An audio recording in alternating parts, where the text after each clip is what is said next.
Greetings and salutations, everyone, and welcome back to the Nyampire? Yes, I quite like that, the Nyampire. The Nyampire of the rising sun, or the great ball of yarn in the sky, depending a little bit upon whom you ask, really. As we have fast-forwarded a pinch here over about 1.5 odd years or so of peace, until we have arrived at the, well, Big Bang, the creation of the next wonderful war that we're going to be getting engaged in. I would also like to introduce you to a wonderful little graphical bug that seems to be quite prevalent right now. If the streaming thing will do its thing. Waiting with bated breath. There we go, look at that. As, I don't know if this is the graphics mod I'm using, or if it's just Hearts of Iron messing with the new modular system, but all of the boats are just covered in giant white boxes where their weapons should be. Oh well, minor annoyance. Not the worst thing ever. So, no D&D today, because V is sick. V has perhaps contracted a bout of the dreaded sea disease. He may live, he may not. It is in God's hands now. That and, you know, statistics, considering the low mortality rate of that damn thing. But hey, details. We're still not allowed to talk about that on YouTube. So, originally, the plan was to go until early 1943, and then declare war on the filthy colonial empires of the world to take their stuff away from them. This was delayed for about 6 months because Germany has been doing really well on the Eastern Front. Actually, remarkably well on the Eastern Front. Now, they have been receiving absolutely ludicrous quantities of foreign aid. I think I've shipped something like 60,000 units of rifles and 90,000 uniforms, along with thousands of support equipment, radios, light and heavy anti-tank, pretty much anything and everything you can think about. I've been shipping it to Germany in vast quantities for a while now, so they're doing very well. In fact, I would love to join the war right now, but if you choose the Southern Expansion, which is the historical option for Japan, it locks you into a non-aggression treaty with the Soviet Union, so you literally can't backstab them. Which is a little annoying, because historically, the Japanese were basically looking at the situation in the East.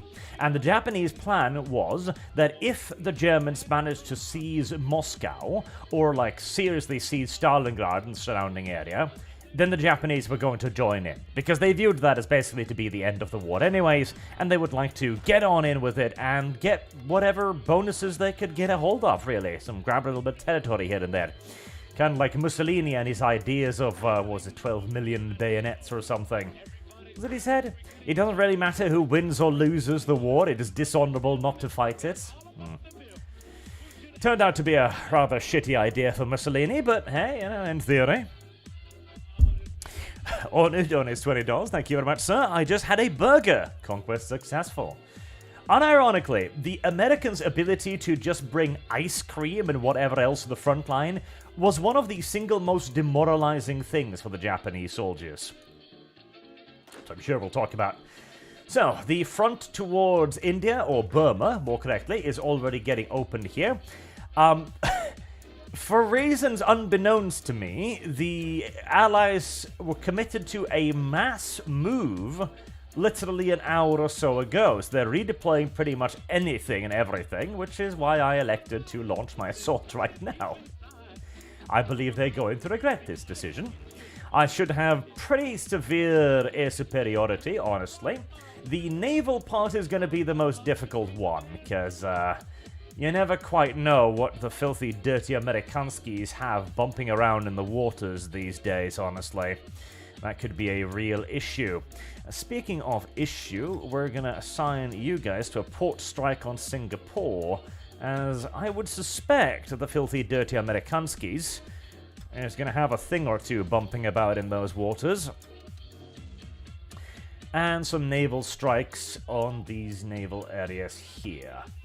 originally, I was intending to invade the Philippines, Manila, directly, but oh boy, the Americans have apparently anticipated this and have sent in massive reinforcements to the Philippines, so I'm thinking we're probably gonna have to reconsider our landing area just a little bit. I mean, I'm tempted to strike north, just to, like, open the front, but I feel like that gives the dirty, filthy American pig dogs a little bit too much of an opportunity to escape as well, so... Well, we'll start planning it out anyways, just for security purposes. And the second Tokubetsu Rikusentai Kaigun is going to launch an attack against North Borneo and its massive oil reserves, which is pretty much the primary purpose of our conquests of these islands, frankly, as our oil is not looking great. We've started building several, in fact, artificial oil refineries, but they're not very great. They're not very great at all. They'll help, you know, they'll do their job, but they won't do them well and they won't do them quick. Right, and the Imperial Guard is going to take Hong Kong against pretty darn limited resistance, honestly. There's a single United States division there, actually. I was expecting some Brits, but no, we've got Americans over there. Right, let's see how our plans are going to go ahead then. We are going to send the naval invasion over. The seas closest to China is going to be patrolled by the, I believe, 2nd Kido Butai aircraft carriers, and the 1st Kido Butai is going to be guarding the large gap area here, along with the main strength of our submarine force, which is, at this point, ancient, outdated World War I boats. I'm sure it'll be just fine. As for mine laying, I'm actually tempted to mine lay these areas first, but let's, where's the Jirai Kantai? There you are, okay. Focus on mine laying here, first and foremost. Let's fill that up nicely. George Fallow, the bottom of the game is cut off, is it? You're right, it is. Okay, hold on a second. There we go. Thank you for pointing that out. Probably because I was playing Dominions the other day, and Dominion's resolution is weird as fuck.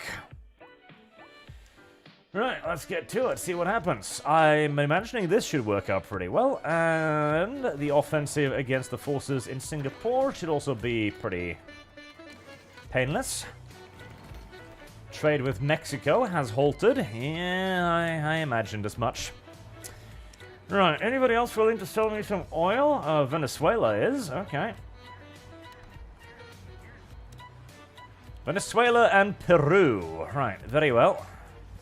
I'll take what I can get, thank you very much.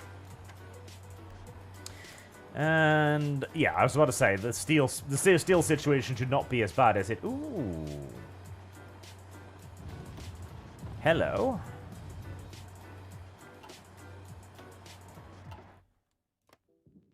Hello indeed.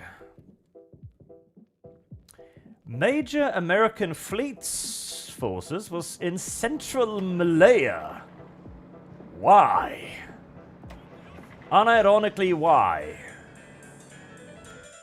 Alright, well, I mean, sure. No opposition in the air, and not here either. Oh, lovely.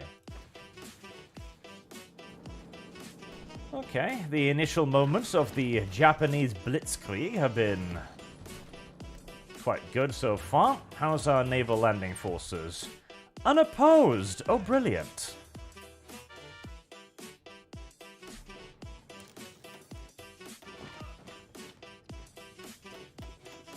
Alright, well, immediately go for that. And the rest of you will set up for the other ports. Naval engagements, anything? Oh, hello. No, oh, that was my side. I was wondering if I'd caught those battleships I'd noticed. And some light and heavy cruisers. Where's this? This is here. Okay, that should be within support range then.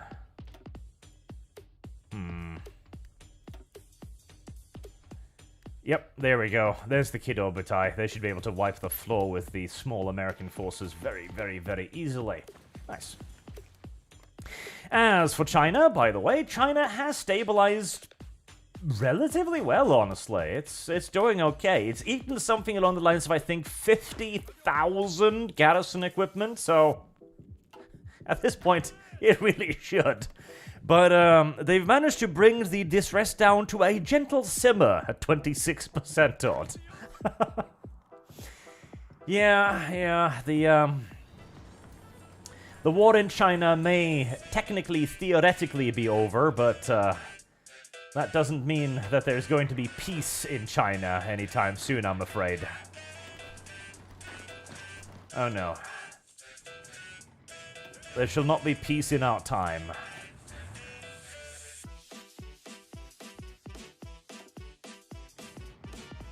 Okay, we're chasing that off. Nice. Just start spreading out to all of the corners of the map. Grab as much of this island before the Americans decide to start sending reinforcements, which will complicate things significantly. Nice little catch, light cruiser. I'll take it. I'm very curious as to where that... Alright, we're not getting through that. Where that big force of Americans went, actually.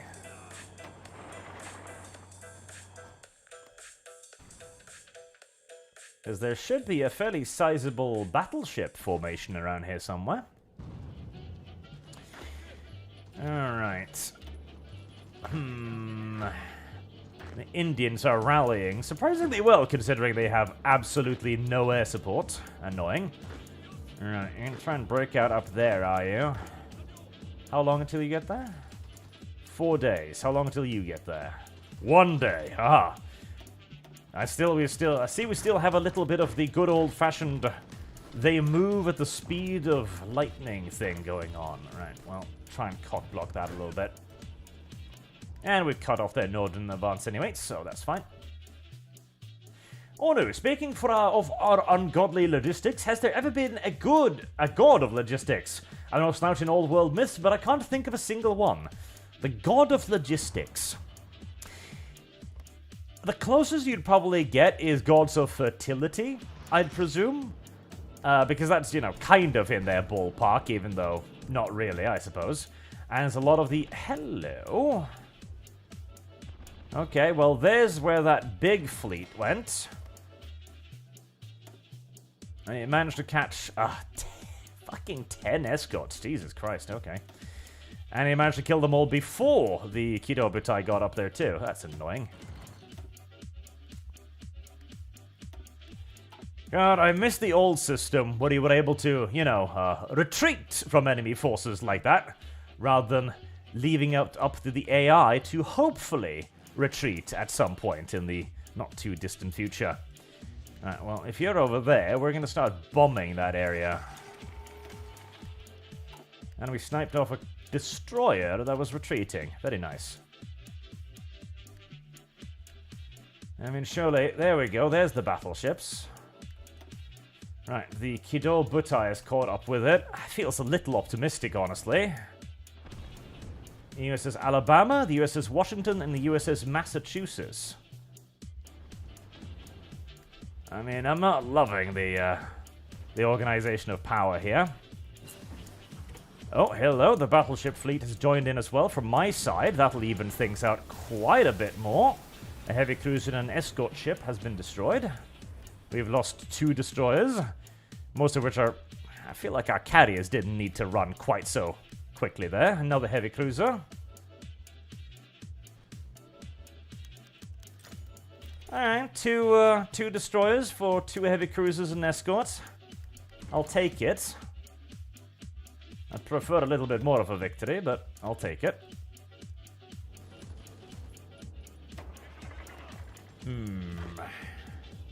Still a fair old bit of resistance. I'd really like to snip this off, if at all possible. Let's get the tanks over there. Supplies are actually alright. Hello, why are we...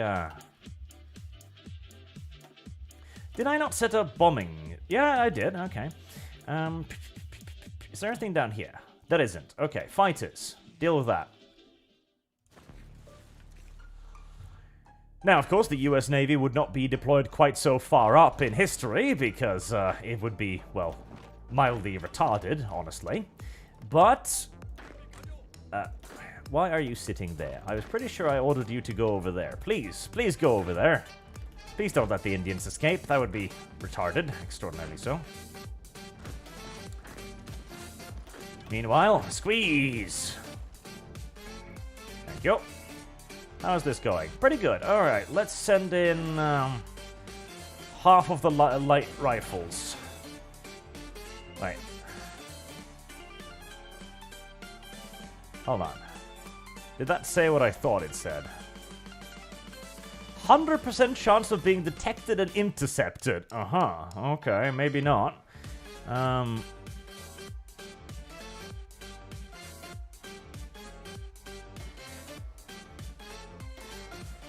Okay, no, the Kitobutai is still operational, so even if they can intercept me, I should be fine.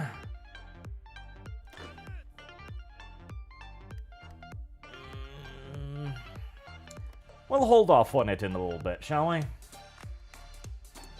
The Japanese, of course, rather famously, had several very large mishaps with enemy fleet vessels catching them out and absolutely fucking murdering them on multiple occasions. Dual-purpose 160mm batteries. That does sound pretty cute. 152mm rapid fires do sound pretty cute too, though. 5.6 light attack. Oh, jeez, it's 2.7. Jesus Christ.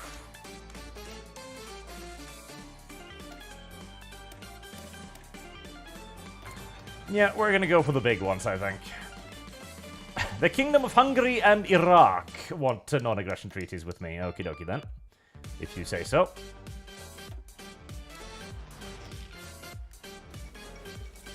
The Japanese light naval forces are doing a very good job so far, which is cute.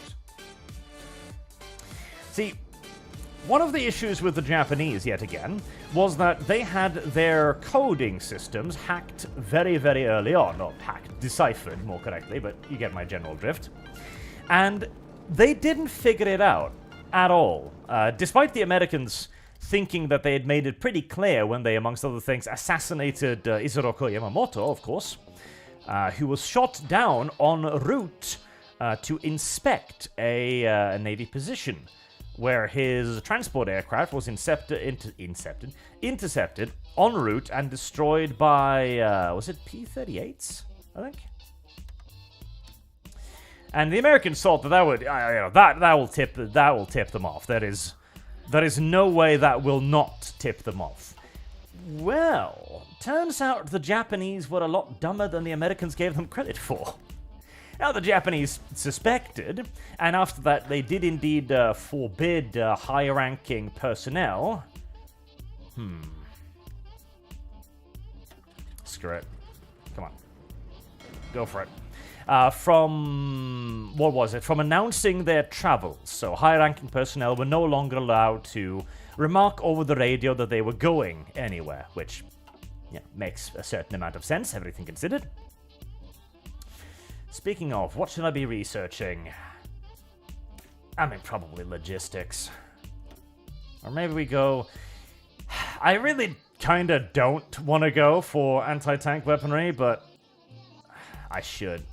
I should get some handheld anti-tank weaponry. The thing with Japan is, you really can't afford to produce that much in the way of handheld anti-tank weaponry, honestly. It's just yet another expense, and you've got too many of those to begin with. That's a lot of German ships out of nowhere. Oh, they're probably Lend-Lease convoys. Right, well, they'll just have to hope that the escorts will get to them in time. That, or the shore-bound aircraft. Alright. Fairly happy with how the bombing campaign's worked out so far. Speaking of bombing campaign, let's have you... bomb a little bit here, bomb a little bit there, and I probably don't need 200 aircraft pummeling this area, do I?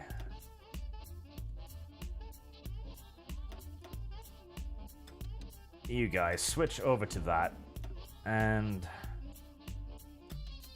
yeah, just switch full force over to it. Reigning Tenor, Archley, why no D&D? V is sick, that's why no D&D. And that, I imagine, was a perfect excuse then to play a bit more of Hot Iron. Filthy Americans. Supply situation is already getting difficult, but hey, what else is new? Have we cut off the Indians yet? No, but we're well on the way. Okay. Is there anything there? No. Okay. Squeeze!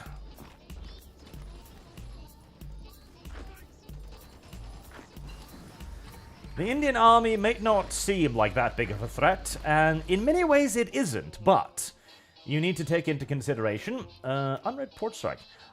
Hello?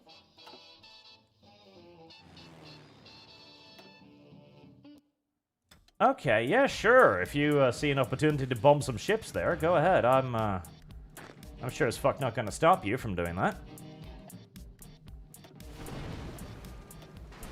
Another battle fleet up there, which has run into the first Kido Butai.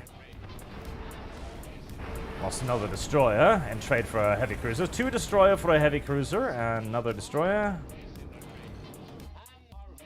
Okay, well, I clearly should not have pulled out the naval bombers from that area. Alright. Keep fucking bombing that, I guess.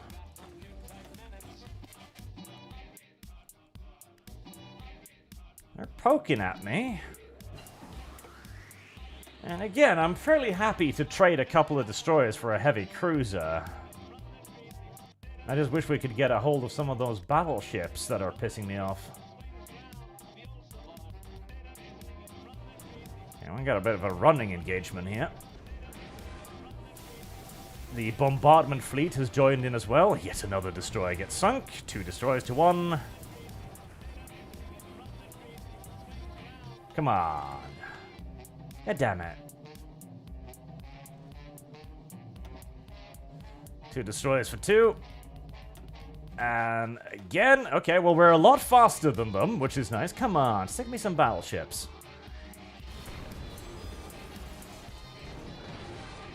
We've got so many torpedoes. Surely some of them can sneak through, right? And there's the usual tax of destroyers.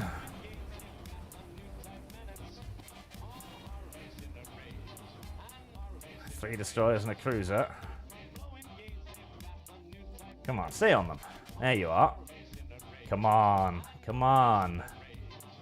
Seriously, they are barely afloat. They must be. There we go. USS Washington has been sunk. Another heavy cruiser and a light cruiser. 2 battleships. Washington and Alabama.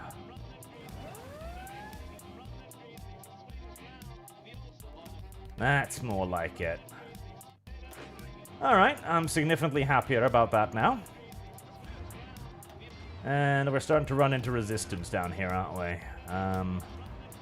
An American mechanized and or tank division, actually. Alright.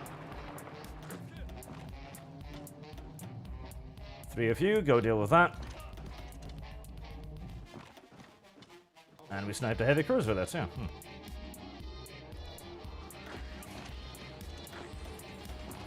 Right, whilst we're on about that, I would love to snip off this as they're attacking me like mad.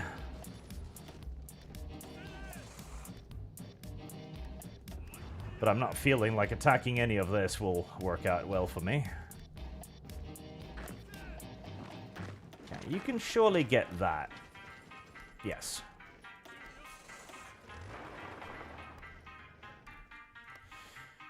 And how are the Indians doing? Large ships on low strength. Oh god, it's still going, but the last battleship was intercepted and destroyed. The USS Massachusetts, as this entire American naval battle group here seems to have gotten absolutely murdered. My ships have had the shit kicked out of them too, but I can repair and disengage. They cannot. That is Crass. Massive fan of yours. Thank you very much, sir. Oh, God. I'm glad I didn't invade the Philippines, because I'm already having enough trouble with monitoring all of the other situations, honestly. Hello. French transport ships. Aha. I don't know what the fuck the French are transporting in the Pacific, but whatever it is, I hope it was valuable. Speaking of, did I remember to upgrade this? No, I didn't. Right, let's do that, like, yesterday, as that might be the reason why I'm suffering so shitty supply down here. I have lost. That and the fact that it's in the deep, dark fucking jungle, that too. Squeeze.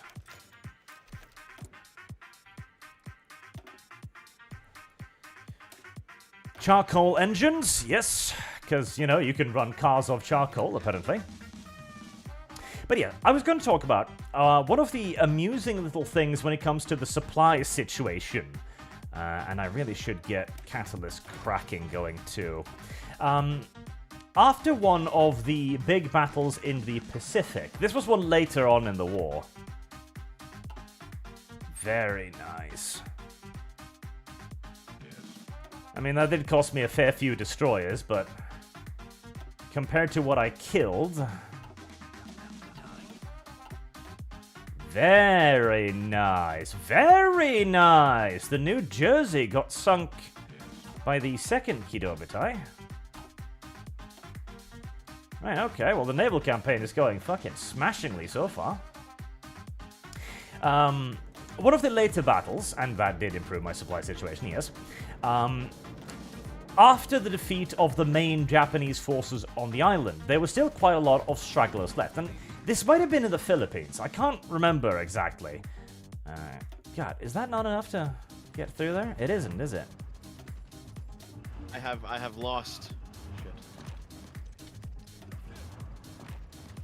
Shit. There were quite a few stragglers left on the island, and the Americans didn't really know what to do about it, because they didn't want to have to delve into the jungle to try and track them down and eradicate all of them, because that was going to be one fuck of a job.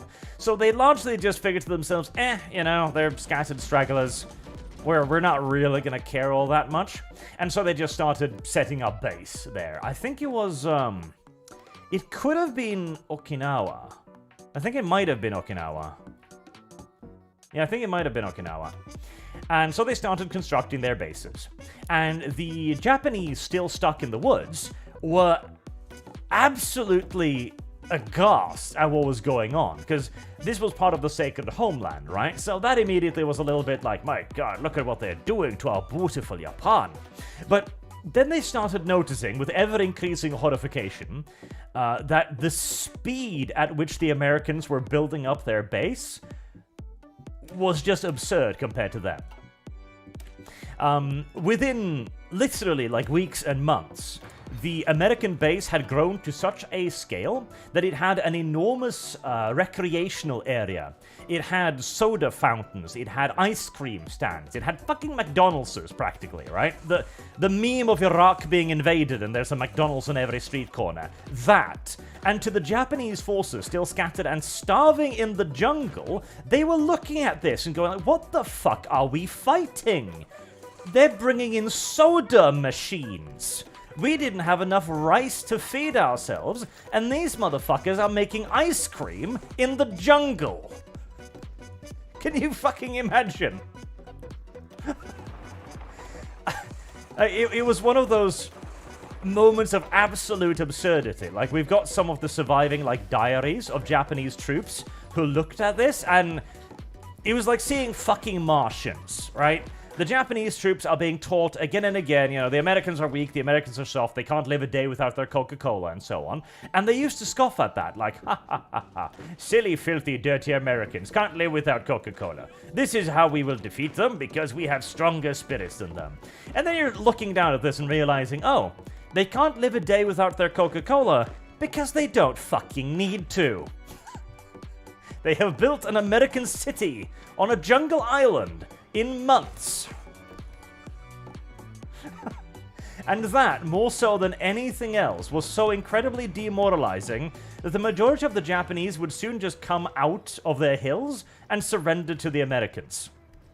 There was one particularly ridiculous occurrence where an American Marine officer was sitting on the toilet, one of the several, massive toiletry facilities that they had created to serve the shitting needs of their fighting men and women. Well, actually, not any women at that time, but you get the general gist again. And he was just sitting there having a nice little calm dump, you know. No big deal about it.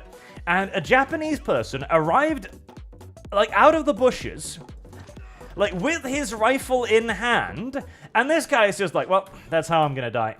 Shot by a Japanese person whilst taking a shit. Is there a worse way to go? And the Japanese dude, not speaking a lick of English, it just, holds up his rifle, and the dude thinks, yep, that's it. And, he turns it around and tries to hand it to the officer. Here. As he's sitting there, just what? Because the Japanese soldier was trying to surrender, and he'd been thinking for ages, okay, how do I surrender in such a way that doesn't get my ass shot? Right, how do I come wandering out of the forest without the 5 million machine guns surrounding this fucking encampment just gunning me down? And he figured that one of the best ways to do so was, to catch one of the American officers a little bit unawares, And he succeeded. He absolutely succeeded. There is no doubt about that. There was a similar example on the Eastern Front, not the East Front, the Western Front, theoretically, actually. And how was that an inclusive naval battle video game? Alright, well, never mind. What was that? I think that was a bunch of American officers in a Jeep that was driving through, I think it was Germany, because it was pretty late in the war at the time. And they ran into, a fucking battalion of German troops. A mechanized formation of German troops. And they too was okay, well, I'm dead. And the Germans looked at this little fucking Jeep with a couple of American officers and one very unfortunate driver and thought to themselves, well, it's better than the Soviets, and surrendered. The end of the war stage had a lot of funny shit going on. 7 days. Can I get there before them? 3 days. I can. Lovely. Right, you guys get over there, take over for that, and I'd love to sneak on past you and maybe grab that port over there. As I'm imagining the supply situation in this area must be really, really garbage. You gonna go over there? You're gonna go over there. I can't go over there, can I? No, I have to go over there. Well, if you want to go in there and get captured, that's fine by me.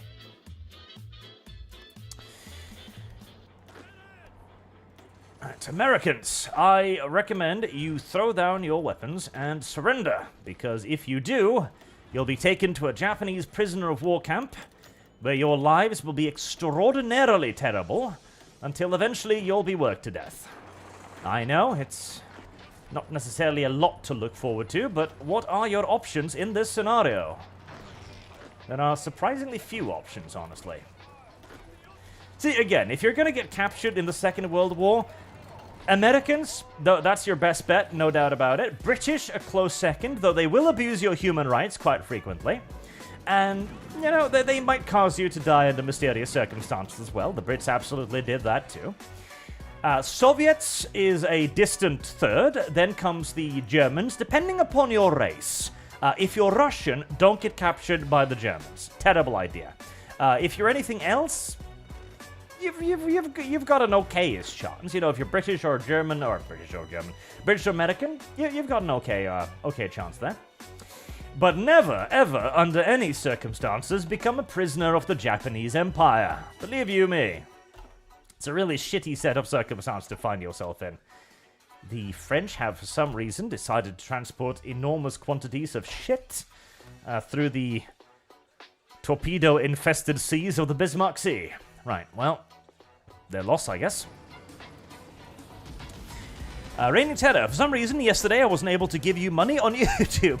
Money, YouTube doesn't like you. Well, I mean, what else is new, I guess? Although an interruption in donation funds is rare, because that is, of course, one of the main ways that YouTube earns money, too. What the fuck is this? Imperial Burma. I didn't even know there was such a thing as Imperial Burma.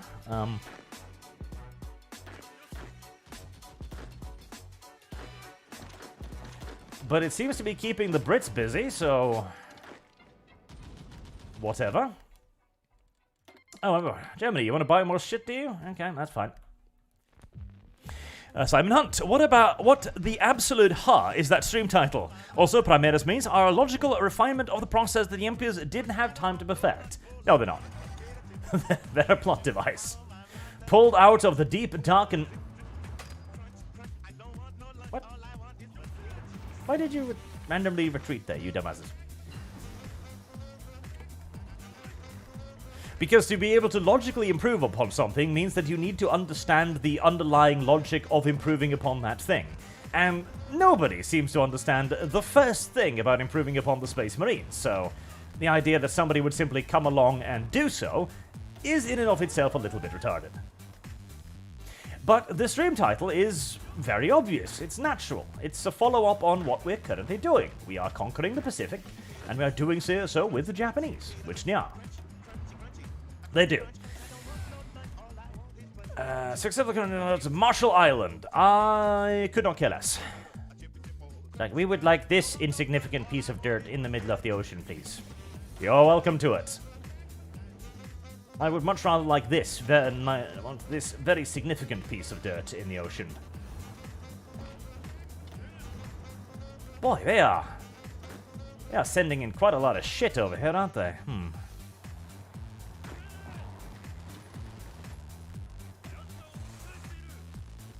Come on, get in there.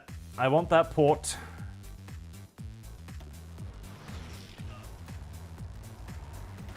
Let's cut off some Americans. Fuel refining, that'll be very useful. Right, you three, get a couple over there, a couple divisions over there. That'll keep the line nice and steady, one should think. And Tex, you may go and aid your friends in the motorized. Ah, American prisoners of war. I'm sure they will work very hard and deliberately for their new overlords in the Imperium of Japan. Speaking of, keep chasing those shits down. I see no reason why not. The Empire of Burma looks like it might collapse before it even gets to begin, really, which is potentially unfortunate, since I'm guessing that they're allies of mine. One of you just needs to go and, capture all of that to make sure that we've got steady supply routes. Two of you will push down there. Two of you will push down there, and you two will join the main advance. I have lost. Speaking of, any opposition yet? Yes, some Hurricanes or Spitfires or something along the lines. What about down here? Oh, definitely yes. Okay, well. God, I wish the game would tell you. I would just like for the game to have like a little bell that goes like, ding, hello. The enemy has moved enormous quantities of people that are shooting at your aircraft over here, ding, ding. If you don't care, ignore this message, ding, ding. That would be so useful. And that is synthetic rubber.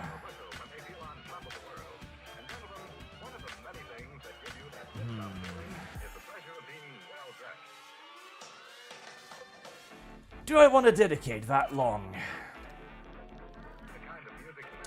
And also there's a Makwa.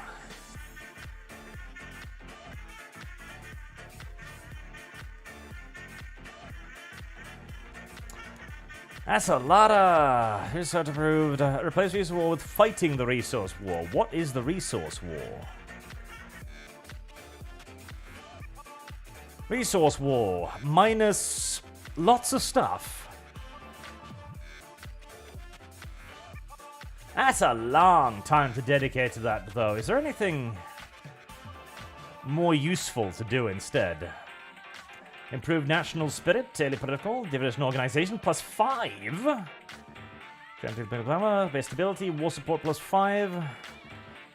Cute, but not actually necessary.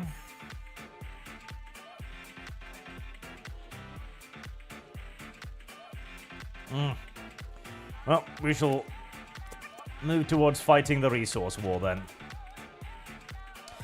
Right, with tier 3 of that, our fuel situation has improved dramatically.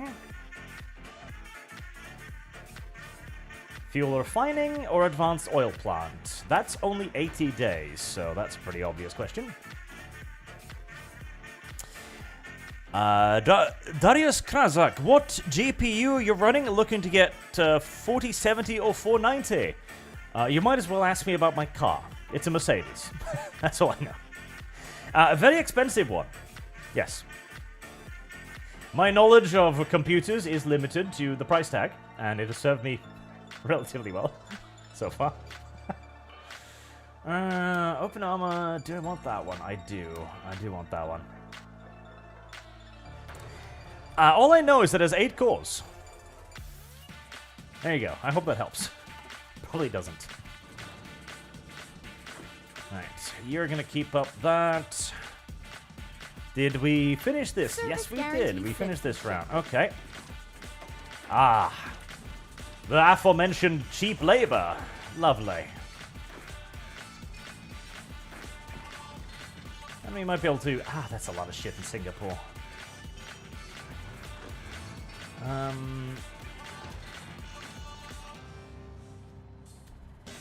Right, well, try and sneak in there and definitely go for the port, because if they can't resupply, I don't think they'll be too much of a danger to me. Is that... Yeah, that's that fucking armored unit, isn't it?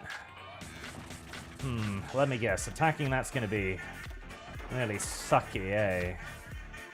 Actually, it's just motorized. Yeah, we can deal with that. Especially if we get a little bit of air support. Which we do. Do you think the Australians forms that out the hard way? I'm presuming you mean the Australians found that out the hard way. And yes, they did. The Indians too, incidentally. The Japanese assault on Singapore is a fascinating little piece of history. Where, unironically, the British were completely screwed over by the Indians. Completely screwed over by the Indians. The British had brought large numbers of Indian troops along with them to fight against the Japanese. Now, in this day and in that time and day, the British were viewed as naturally inferior troops to the good honest British men, of course. But they figured that since they were fighting fellow Eastern savages, it didn't matter. YouTube, this, I'm not. YouTube, calm down. I'm repeating what they said.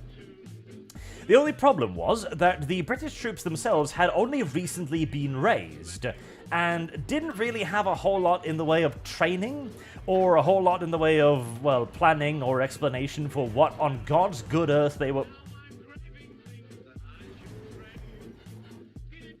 Aha.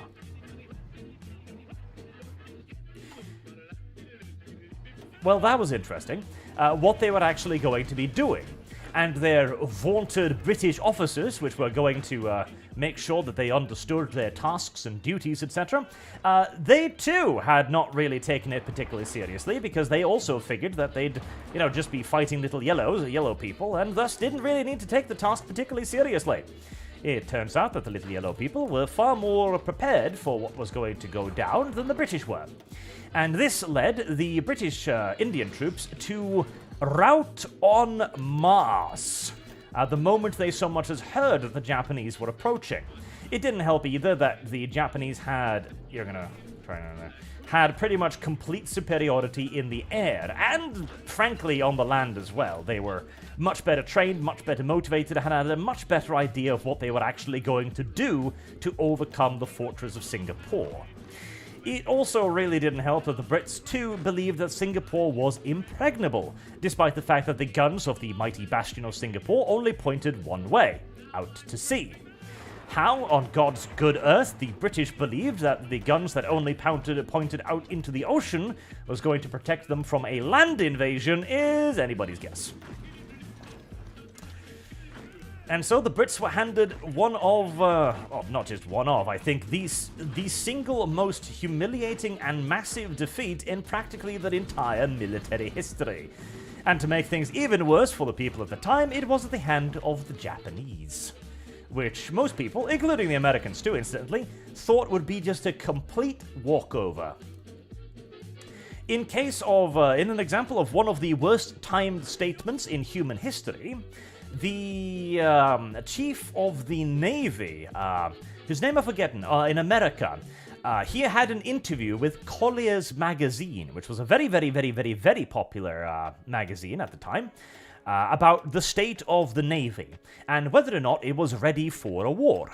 And he stated, quite unequivocally, that the Navy was not only ready for a war, but due to all of the new fancy-pants technology that they had been given, they would be able to blast the Japanese out of the water before the Japanese could even see them.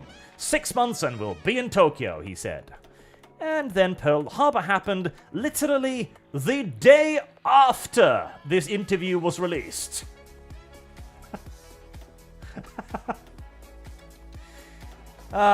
See, this is why I love warfare so much. It's just...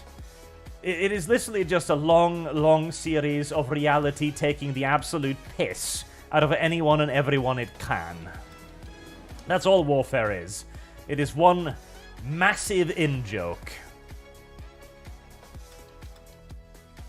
Right, well, conduct some port strikes if you've got the opportunity to do so, and if not, just bomb trains, trucks, whatever you can find, really. Alright, still having some trouble over here, primarily due to the fact that there isn't a whole lot of supply on this fucking deserted desert island. I know, strange, right? You try and go over there too. The Riku Sentai are doing pretty damn well, it's just the supply situation, as always. Weirdly enough, they're not interfering with my transportation here. Right, let's get this heavily motorized. I've got the spare trucks to deal with it, so it's not a big deal. Ah, right, operatives. Are you actually doing anything useful? You're infiltrating civilian administration. Okay, well, that's certainly something. Sujad, Bethesda have released a trailer for a new Indiana Jones game? They'll have learned nothing from the last movie and it'll be full of modern politics. I wouldn't be surprised. An Indiana Jones game.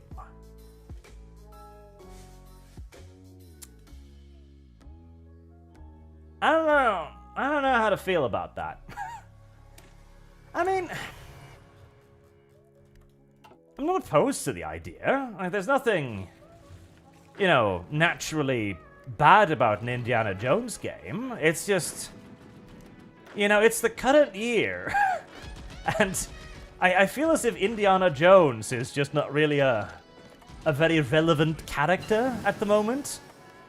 Due primarily, in fact, due to not Indy himself, but rather what they've done to poor Indiana Jones.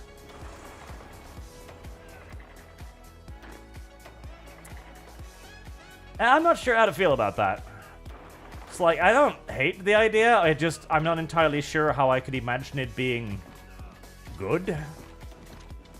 If that makes sense. An Indiana Jones game.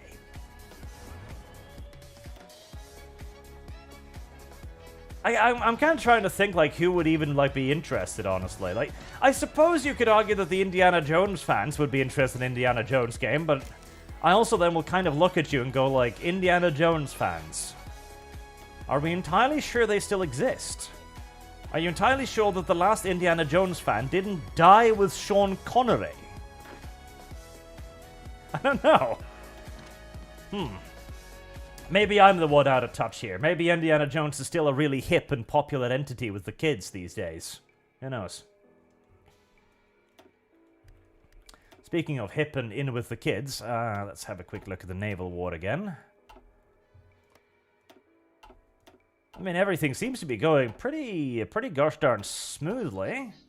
We seem to have pretty much won all of the initial skirmishes with the American Navy, and they seem to have tucked their little tails in between their legs and fled up into the mountains where they belong. Good. Very good. Speaking of fleeing up into the mountains, Reformed Government of Republic China. Do you have anything useful? Not that. Okay, let me have a quick save here, because let's see if they've changed this in any way. If they haven't...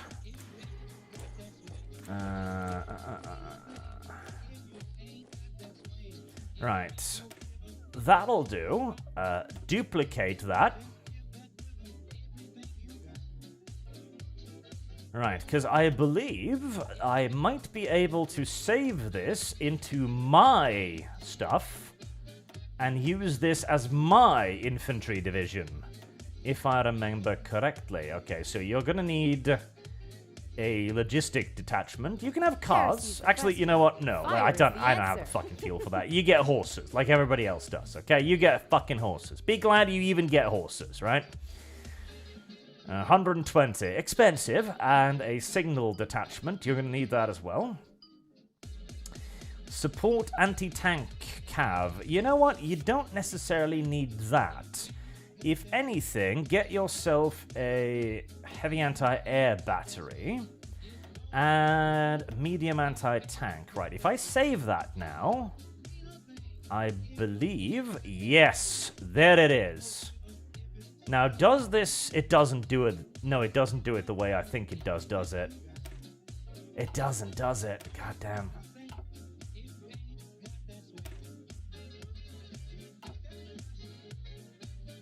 Because back in the day, you could save the colonial things and use them as your own things, which was very, very powerful, as I try to remember which the button is.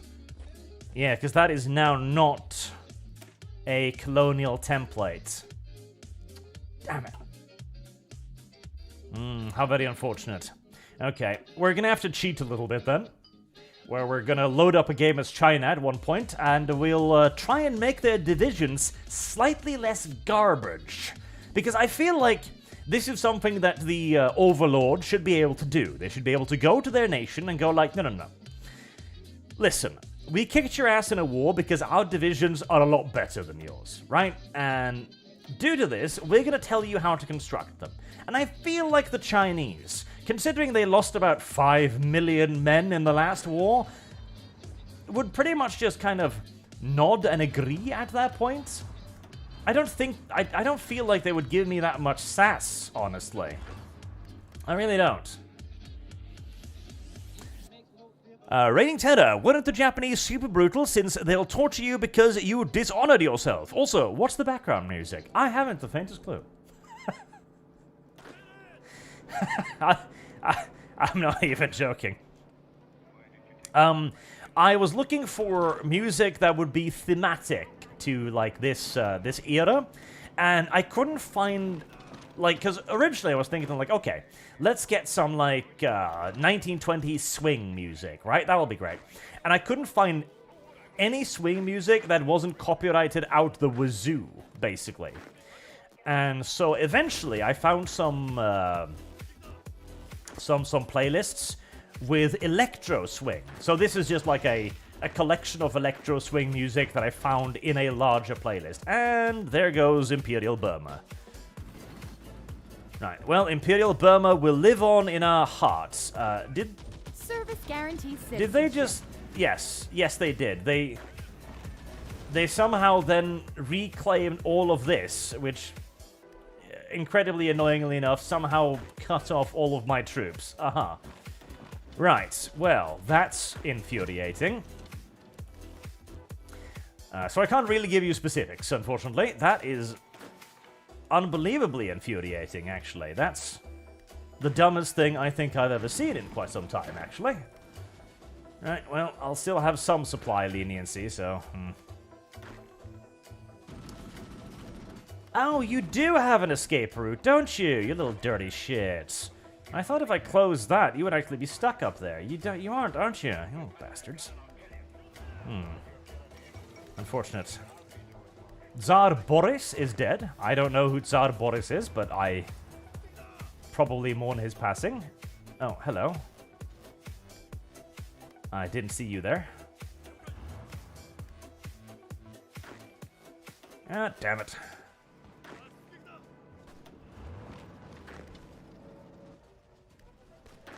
The tragic part of fighting in this terrain, I don't know where that... It belongs to there. Okay, good. The tragic part of fighting in this terrain is that it takes so long to traverse it that by the time you actually manage to get in there, odds are that the enemy will actually have reclaimed the area. So, maneuvering is difficult. Oh, goddammit, you brought even more shit over here, haven't you? Yes, you have. Yes, you most assuredly have. As I continue to try and get into one province. My supply situation shouldn't even be that bad here. Frustrating. Okay. Never mind that. Let's get some more troops over there, then.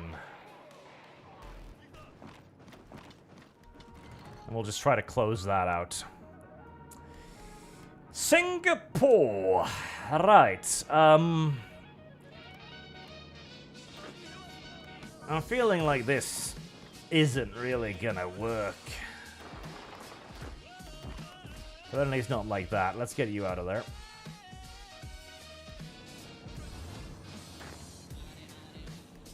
I'd like to cut that off because somehow they are still in supply. Yep, I can't get over there because they just keep moving in fresh units. And it takes me so long to traverse it. Okay, well, wait until you're reinforced and then...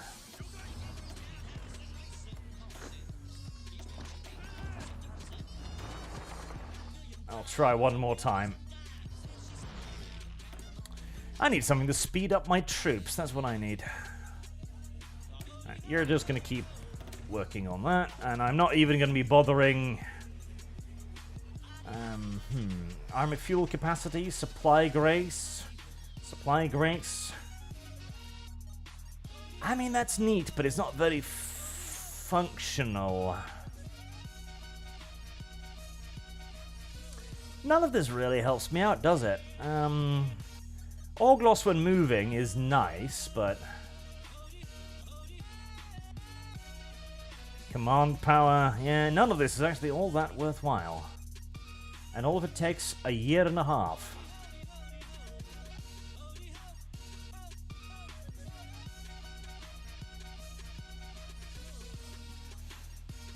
Well, just keep chipping away at this, I suppose. Stat increases are stat increases.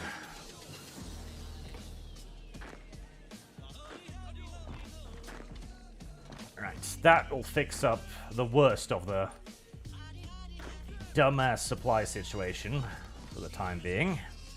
It has allowed the enemy ample time to reorganize, which is, again, rather frustrating, but... Oh, God, this is... No, there's a supply point right up there. Okay. I was about to say, I really hope this isn't... If all of this was a supply desert, I would be very sad. Oh, yeah, never mind about that. Right. Get up there. Let's get the next supply point in the line. You can invite a faction. Colonies of Vichy France. Really? I can invite the colonies of Vichy France to join my faction.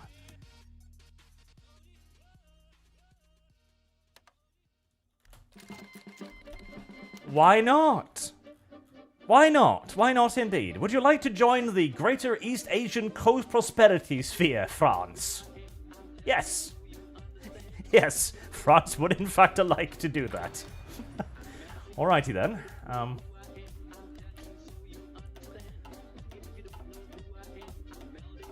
Maybe it's because they lost so many transports. They were very impressed by their rapid loss of transportation and decided to join the winning side. I've heard crazier stuff.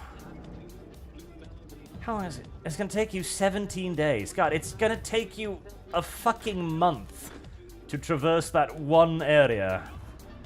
God help me.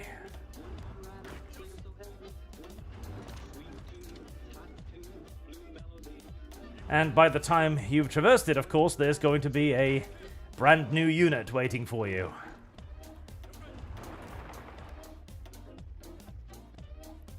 And so the story goes on, and on, and on. Across the impenetrable fucking jungles of this ass-backward place. I really need to get those ports dealt with. Where are you? Where do you keep coming from, you little American shits? You down there? You a marine division? Are you being transported in there just occasionally for no particular reason? I wish I had mulberry harbors. That would actually, unironically, be incredibly useful.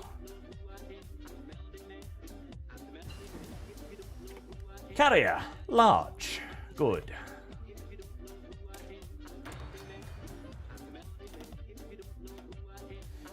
Can we get the new 0 yet? Yes.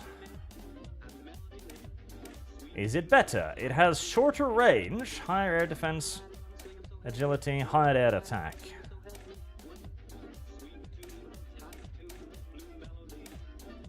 Not an enormous fan of the reduced range, but the higher air attack is a big deal. And oh yeah, I completely forgot to actually answer Reigning Terror's thing. Like, weren't they brutal because you had dishonored yourself by being captured? Yes, that was part of it. Now, it wasn't as big a part of it. Like, they weren't like the Indians.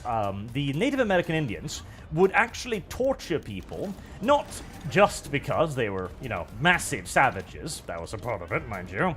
But because in their point of view, if you allowed yourself to be captured by an enemy, then you had dishonored yourself. And dishonoring yourself, of course, was the worst thing that could conceivably happen. There's 50 fighters over there. Alright, let's see. I mean, I'm still not actually invading this spot, so there's no reason why I couldn't transfer over some fighters to take care of that.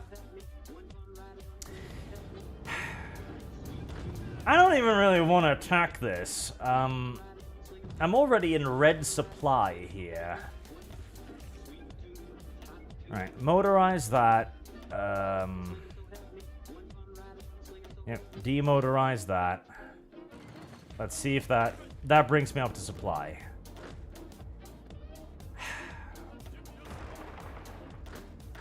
Okay. For shits and giggles.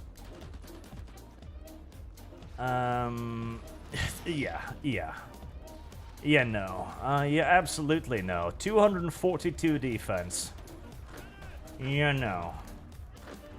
There is no taking Singapore, at the very least not yet. I'm gonna need more bombers and more preparatory shit to deal with that. A lot more bombers and preparatory shit to deal with that. Speaking of bombers and preparatory shit, let's see. The next tank is 139 days away. And I could get an 88mm gun on that thing, and a Type 3 chassis. I'll start researching it.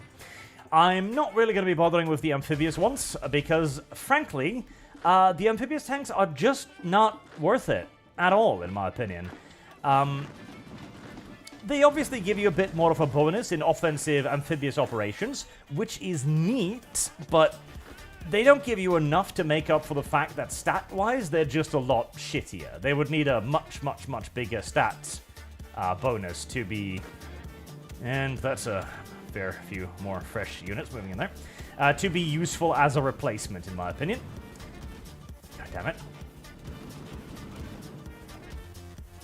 Apparently Borneo is just bugged to shitting back when it comes to the textures for reasons unknown. Come on, stop flickering. Thank you.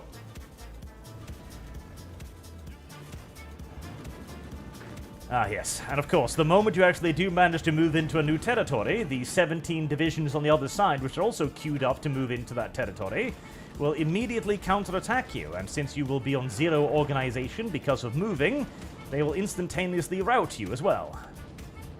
Right, come on, just get in there. You're gonna get, again, instantaneously routed because the game massively over-punishes you for fucking moving into territory, but...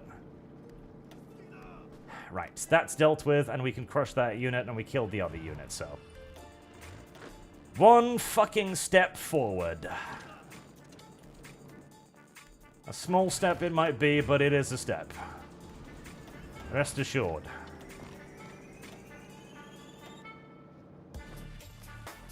The Japanese would torch you, because it was dishonorable, but it was more because they just didn't like you at that point. Whereas the Indians were... theoretically, technically, kind of, in a way, trying to do you a favor by torturing you, which, I'm not saying it was a good favor. I'm not even saying they were particularly right in doing so, but theoretically, technically, the Indians were torturing you because they thought they were helping you. Now, you may disagree, and that is entirely fair and fine. But at least they thought they were doing it out of the goodness of their own little hearts, right? The Japanese just, you know, if you were dishonorable, it was okay to treat you in the worst imaginable way. And that had been the case for a very, very long time in Japanese history. God damn it. Probably not going to get in there either, am I? Nope. Okay, let's try and surround the little shits then, and... move another Tokubetsu Rikusentai gun over there.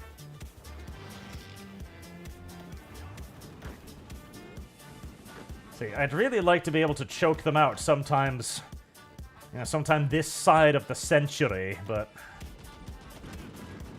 that is going to require them to be a little bit more cooperative than they currently are being. It's also the fact that, entirely honestly, the Japanese were practically a feudal society still. Like, unironically, they were. They had just very recently become a civilized nation, shall we say. They'd only, like, modernized in the course of the last...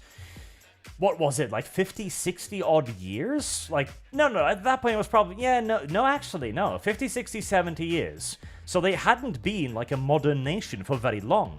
And so a lot of the things that we consider to be, you know, pretty damn natural, like not treating your captured enemies with the worst, most monstrous disdain imaginable, well, again, in the feudal times, that's just kind of what you did. It was expected. It was natural. Running very low on steel. I don't like that. Alright, Germany, you know what to do. Increase steel shipments. You're just gonna have to do it. You don't actually have a choice, Germany. It's like, do you have any idea the percentage of your war gear is currently Japanese? You don't get to say no. Like, no is not an option. It's not in your vocabulary. Alright, I've got loads of V6Ns now. Do I need any more?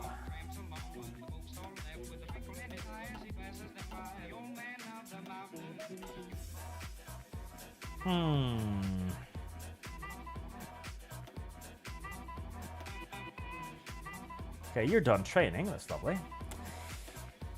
Another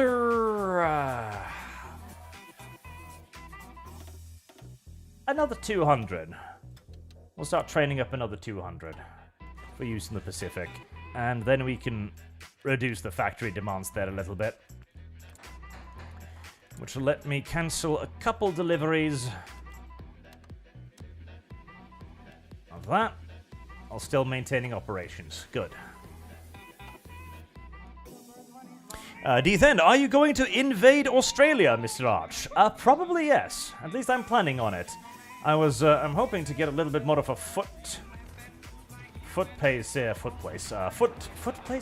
foothold, English, Jesus. in Borneo here first, because I really need this place. Like, really badly. I need this place to be mine. And that's the first priority. And India's probably going to be on the list before then, too, because India's just going to be, you know, easier. Especially as we're already getting a decent amount of movement here.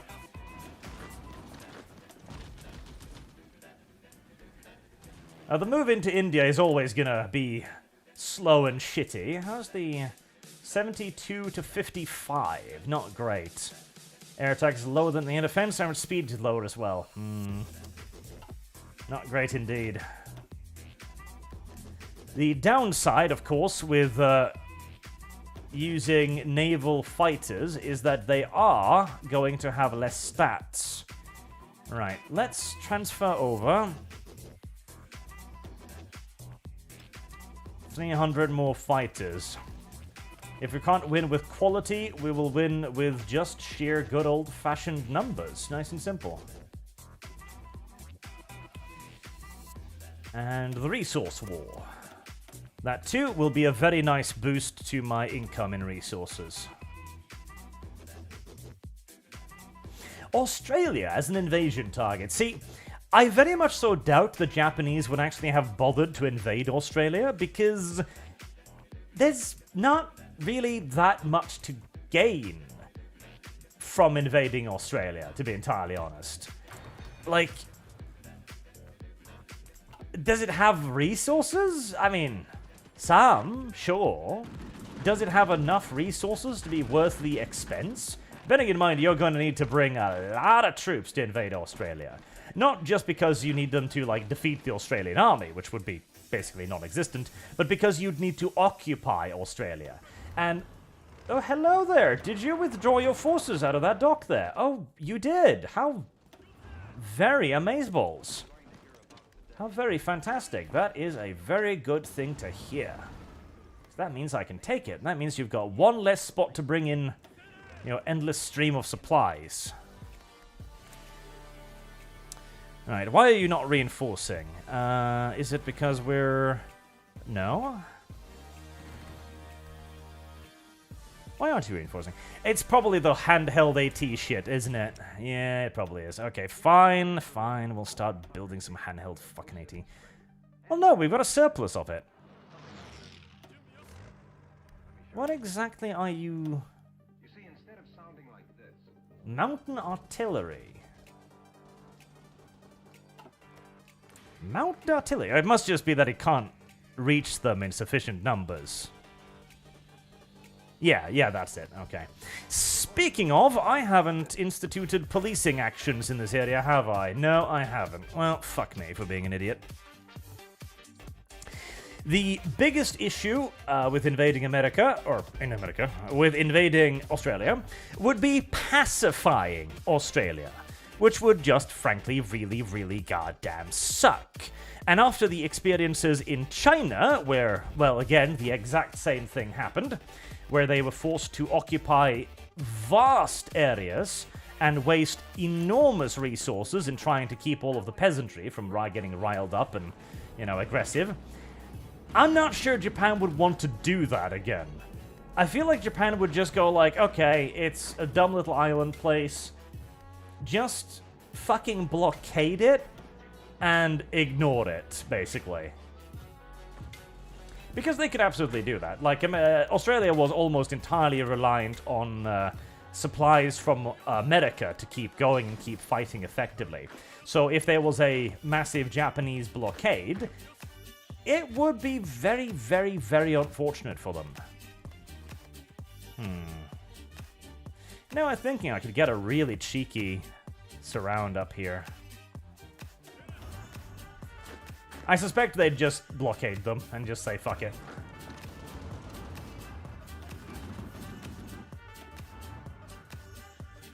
Alright.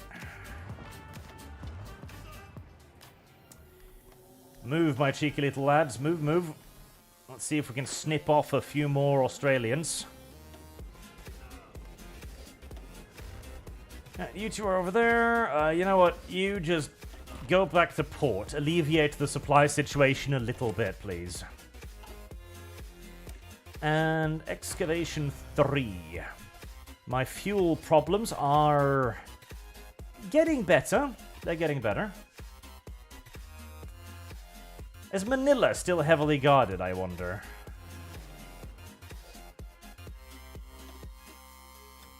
Do I want to start invading the Philippines?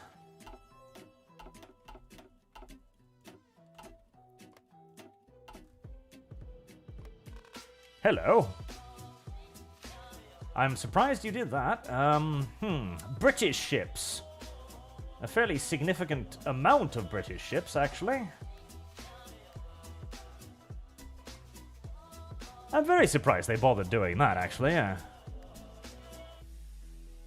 I like how the Americans instantly get 80% compliance strength, presumably because compliance is another mechanic that the developers of Hearts of Iron just elected that the AI shouldn't engage with. It's like, we've made this system, and it seems specifically designed to punish the player for expanding.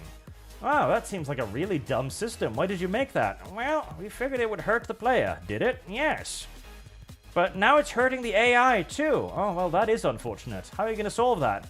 Well, we're just not going to have the AI engage with it. Oh. Oh, Jesus. That is a fucking... Right, I'm thinking we're gonna need more stuff out here, aren't we? We are. Now, you're not really doing anything. Not anything useful anyways. Get over there and start flying naval strikes in the area, because that is a major British fleet. Jesus, that is a major British fleet. Right, well... I might need to switch over the Kido Butais here, because I do have a better one. Looks like my fleet will be able to disengage without too much damage, just sniping off 3 little destroyers. Losing an escort is not the end of the world, and we did do a ton of damage to Her Majesty's Renown there. 3 escorts is a bit more annoying. 6, 7 is a lot more. God, I wish the escorts wouldn't be like, hey, battle! Escorts! Why exactly did you decide to do that? Okay, the AI just fed a third of all of my escorts into the British fleet. Fucking brilliant. Ah, God, why? Why? I won battle, and it's like, oh, well, we killed half of your escorts. Why did you do that? Well, because the AI decided that the video game was going a little bit too well. Video game. Video game in motherfucking deed. Right, well, due to the video game being a video game, it looks like we're gonna need to increase escort production significantly. That in and of itself is gonna be a problem. It's like, you know you're not supposed to engage in those battles, right? You're not a battle fleet. You have no reason to be doing this. You are on escort duty. There weren't even any transport ships there. There was no reason why the escort ships would even be there. Ah, for fucking Christ. Video game indeed. Video game in fucking deed.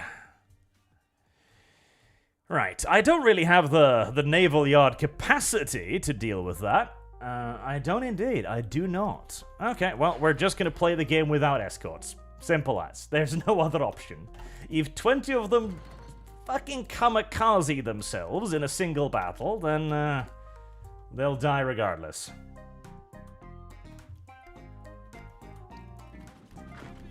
I am building up more shipbuilding industry. It is going to take a while, but it's just going to have to be how it's going to have to fucking be. On the bright side, at least we got a little bit of a snipping surround here. That's something. That makes me happy.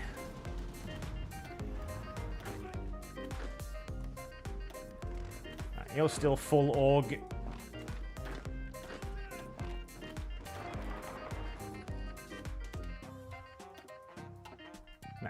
Service guarantees citizenship.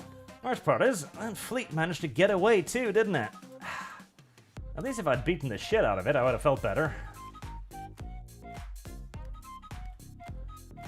Alright, we are pretty much stationary here. That's...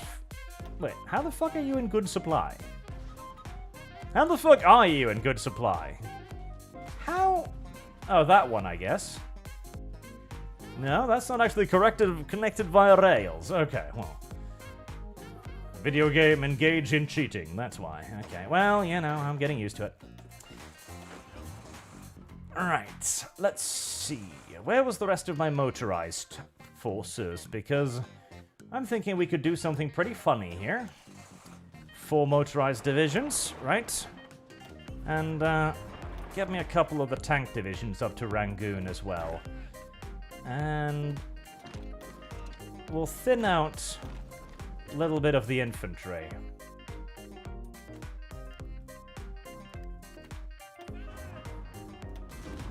Oh boy, we're getting out of supply range again. Well, I didn't pay attention, and you're about to get fucking surrounded. No, you can get over there. That's fine.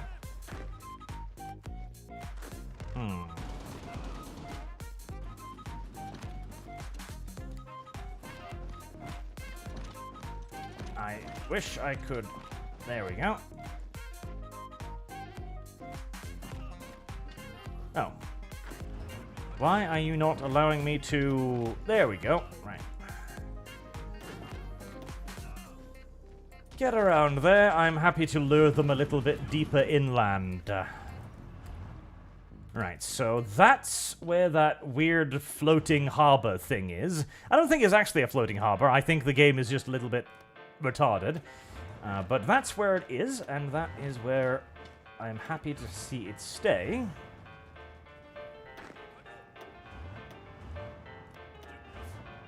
Okay, don't bother going over there. Leave that to the light rifles.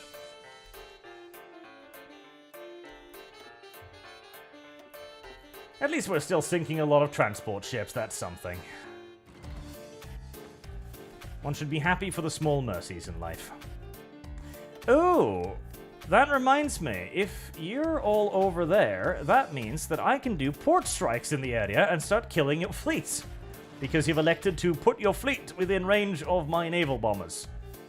Very kind of you. Very gentle. Very gentlemanly. Deans, it could be worse. You could be British and mistake the sound of bicycles for the sound of tanks, causing you to flee in an unorganized retreat. They did do that as well. The Japanese used a lot of bicycles during their conquests, which I think they actually put bicycles in the game, but they're not in the Black Ice mod, presumably because they can be abused too easily, and they can be abused too easily. A lot of the less scrupulous parts of the Hearts of Iron community have, for example, figured out that one of the best ways to win the game is actually to not focus on combat units necessarily at all, and instead have a series of very small, very fast units that can be micromanaged around the map. So you make a hole in the enemy's front line, right? And then you simply rush through that hole with units that move at retardo speed. And by doing this, you can capture all of the enemy's supply points, or simply just outright surround their units, without actually needing to fight them most of the time. Very sneaky. Very churlish. We are going to spend 50 naval experience on that.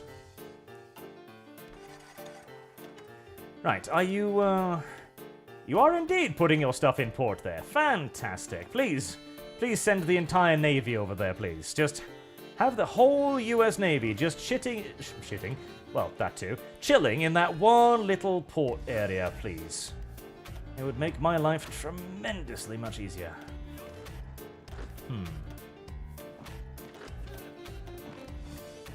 I mean, if you're not going to defend that area, I am going to attack it.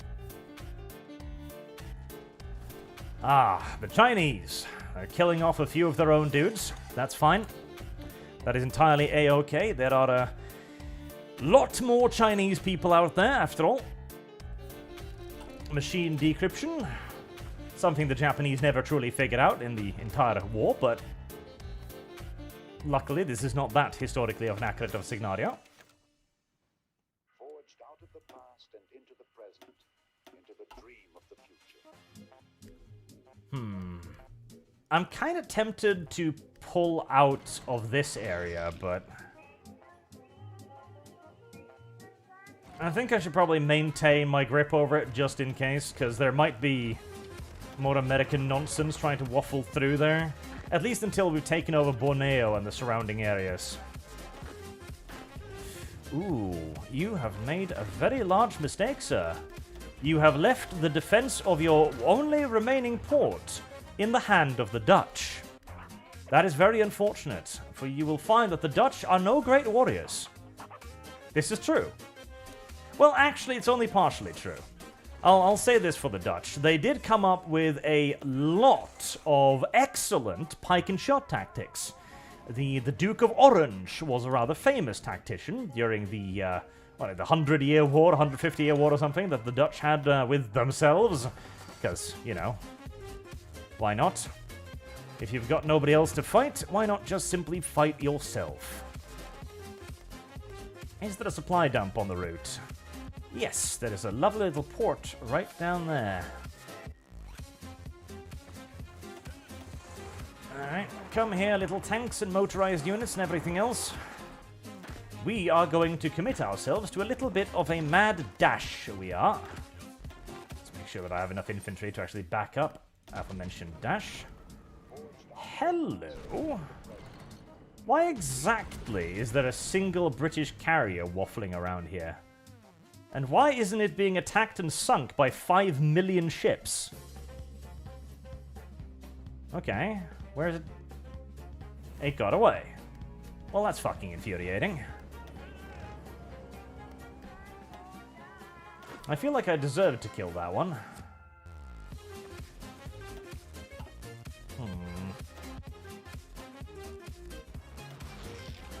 Oh, there it is again.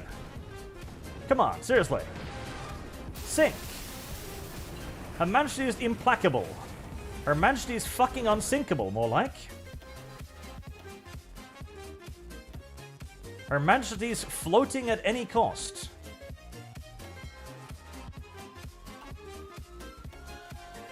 Come on, where did it go? There it is. Fucking get it. Nope. A light cruiser interceded and managed to save the carrier. Fucking hell. Are you trying naval invasions? You are, aren't you? Yes, you are. You're trying naval invasions with no naval superiority. See, the player isn't even allowed to do that, and there's a very good reason why the player isn't allowed. Hello? Right, well, I don't know when this happened, but apparently we came across that fleet again, and this time it didn't get away as unscathed. And we picked off the carrier too. Beautiful. See, the player isn't actually allowed to move naval invasion forces through areas that they don't have naval superiority. Now, this is partially retard-proofing, I'd imagine. But it's also something that makes an enormous amount of sense, because you don't want to see your entire fleet get sunk because you didn't decide to clear the waters. And if you're not thinking about that, you might not realize that, yes, sailing an enormous, slow, fat, and dumb moving convoy through enemy-held territory could indeed quite easily lead to some serious disasters. Come on, boys, this is going to be what we call a little bit of a mad dash. And I'm going to give myself a best 50-50 chance of this actually succeeding. But with enough speed and enough determination, you never know what you can pull off. Meanwhile, the AI doesn't actually have any restrictions on where it can naval invade. In fact, it can actually naval invade way outside of the maximum naval range of the nation, meaning that their boats can magically just go further than any boat should ever be able to go. Now, in most cases, this is due because, again, Paradox didn't want to actually bother programming in an AI capable of taking that into consideration. But it also does mean that sometimes the AI is going to do incredibly dumb shit, like suiciding itself like that. So, you win some, you lose some, I guess.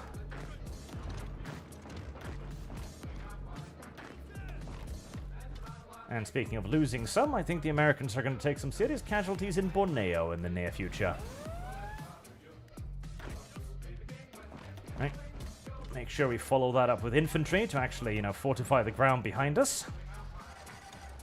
I was hoping I would be so fast that I could actually overrun that unit retreating there, but... Granted, this is shit terrain, so maybe I'll catch them later. Oh no, they've actually got layers of units coming in there. Alright, well, fair enough.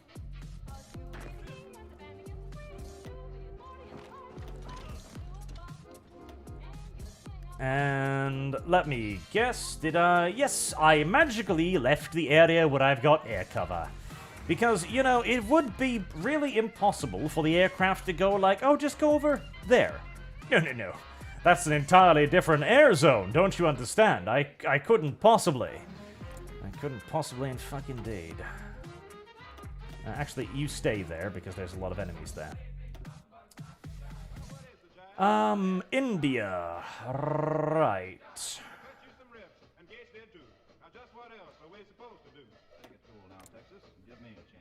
What can we move over there? Well, we can move over 100 from that. Transport aircraft, are you being idiots? You are. What else could we move over? Not those. 100 of these. I miss the old air system so much. I can't describe how much I miss the old air system. Because in the old air system, you could simply paint out the area you wanted your aircraft to cover. It was so simple and so elegant. Like, if you wanted the aircraft to cover a certain area, you would just select that area. It was so easy. The only issue that existed with it was that it did take a little while to set up, because 451 fucking defense. Modified by 200%. 50% due to country. Good God.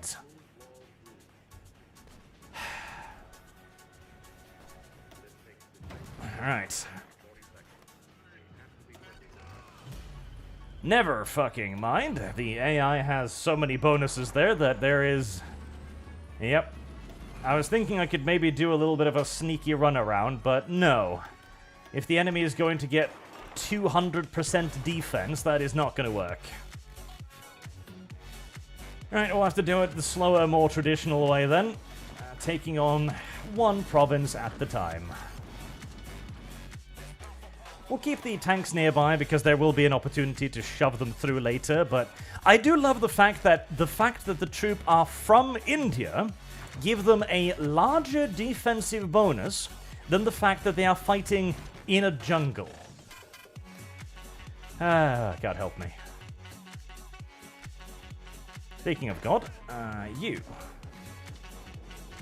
Just go and, tag all of that useless, empty land up there. I know, it's a dumb job, but somebody needs to do it. Another... Oh, hello there. Another little American Navy caught out, and no real damage done. Well, one destroyer kill. Soviet Union ends their non-aggression pact, do they? We've ran out of the non-aggression pact. You know what? That sounds like a very good idea.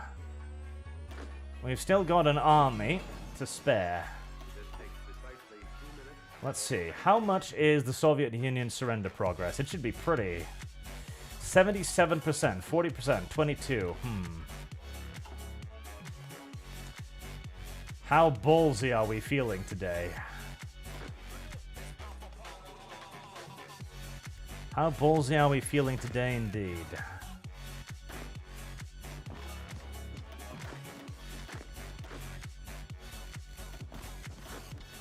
I think it might be time to try and finish the war against the Soviet Union. I very much so think so. Night Shroud. Hey Larch, in lieu of an Alpha strike, where will the trench lines be and how will they move before we get our Krieger end? Our Krieger end? Trench lines? What, you mean in reality or in game? In lieu of an Alpha strike. I'm presuming you're referring to, like, you know, our war, I guess. Like real life war, I'm guessing. Honestly, the trench lines are going to be pretty much immediate. It's all of the various nations on Earth are going to try their level best to get the quick victory via good old-fashioned rushing of their opposition straight up. And if that fails, which it is very likely to do, then all of the sides will simply begin digging down and start picking away at each other. We'll probably eventually end up with mass recruitment and going back to World War I, frankly, with all of our fancy shit, like modern-day tanks, etc. Lost a light cruiser. That's very unfortunate. A little submarine, too. Oh. Oh my god, losing submarines. They're definitely contesting this area a lot more now. I think we're gonna need some naval bombers down here, too. You guys are trained enough for this. 200 of you? Let's see, do we have an airport down here? We do. Alright, go down there and reinforce a little bit. There seems to be quite a lot of shit waffling around in the area. Or all of our fancy shit, like Abrams, etc., are just going to be sitting back behind the lines, waiting for the elusive breakthrough, much like the cavalry of World War I, sitting on their arts for 98% of the time, and then doing a little bit of fighting at the very end of the war. Make sure you actually get in there to secure that point, otherwise... Okay, that's where the planes start. Well, that's where the plane starts for about 5 seconds until it's replaced by jungle again. Let's see. There's oil up here, isn't there? There is. Not a lot of oil. In fact, not enough oil to even really bother with, if I'm to be entirely honest. And the supply situation here is absolutely god-awful. Well, I'm not shocked and surprised. Well, if we're going to do this, we're going to need airfields, so that's going to be a priority. Get airfields up immediately. That'll take priority over everything else.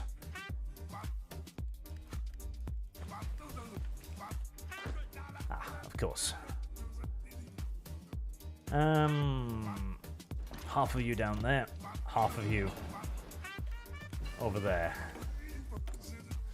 Road network. Keep researching that. That'll give me a little bit more maneuverability.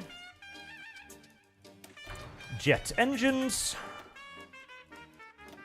And advanced carrier search aircraft. Lovely. Fiddus of Epirus. Hey Arch, as a referral back to your episode talking about the Boeing incident, I worked at Boeing for a while now, and diversity hasn't really been emphasized, but I don't work on the commercial side. Well, that's good at least. They deleted the commercial as well that was talking about diversity and how beneficial it was about the engineers.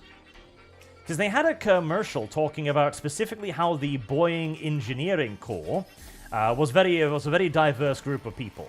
And that was pulled down after the door disappeared on the aircraft. I did find that rather amusing. So at least Boeing themselves are thinking like, yeah. Maybe that actually was a dumb idea. Right, we've got a few destroyers ready to begin training.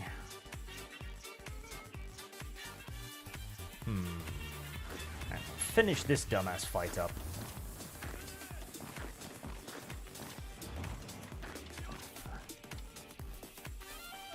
$48, really?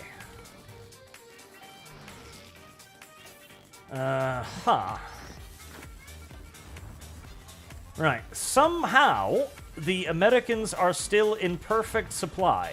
I see. Sometimes, video game, sometimes I wish you would cheat just a skosh less obviously. Just sometimes, mind you, but sometimes. God, I miss Hearts of Iron 3 in this regard, because in Hearts of Iron 3, if the enemy were out of supply, the enemy were out of supply. And you could actually simply just surround them and wait, and they would eventually run out of supply to the point where they would run out of organization, and then you could easily overwhelm them. In this game, as has been clearly demonstrated over there, that is apparently no longer an option, as the enemy are possessed of limitless supplies even on a deserted fucking island. Somehow.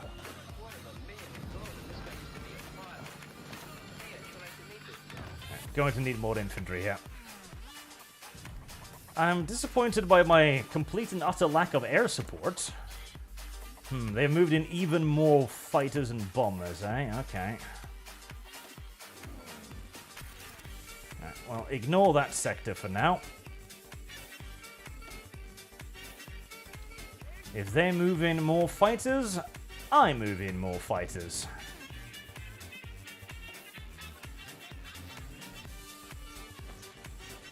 We need to be able to, at the very least, hold this area if we have any hope of actually pushing in here. You will also... I really shouldn't have gotten stuck here. I should have focused more on this front line, actually. Because one of the things you will notice about India is that almost all of their units are elite units. Almost all of them are mountaineers. That is because if you actually load up the game as India, you will notice that they have something along the lines of 200% more special forces than they are technically capable of having, because you've got a limit on your special forces. India goes over that limit by about 200%. Right, there we go. That ought to put a stop to that. A bomber. Are you a better bomber than the bomber than I have? 15 naval attack, 13 ground attack. Naval targeting 11, air defense 36, agility 49. You are indeed. Let's start researching you. So getting stuck in the mountains is not really a great idea on my behalf.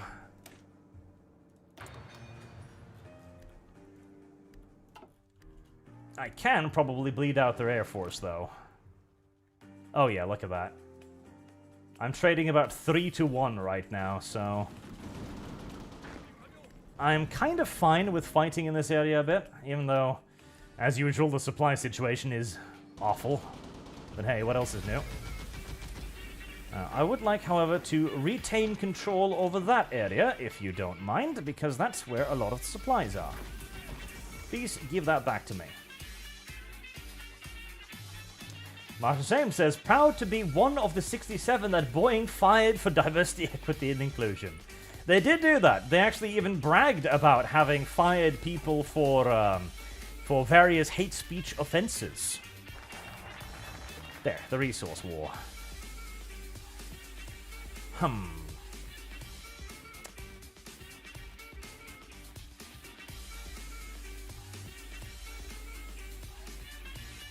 Hachimaki. I do wish the divine wind. Naval bombing, naval targeting, naval agility, available as political advisor. Okay, that's cute, but not necessarily particularly useful. Dockyard output +5. Mitsubishi Heavy Industries. Light carrier.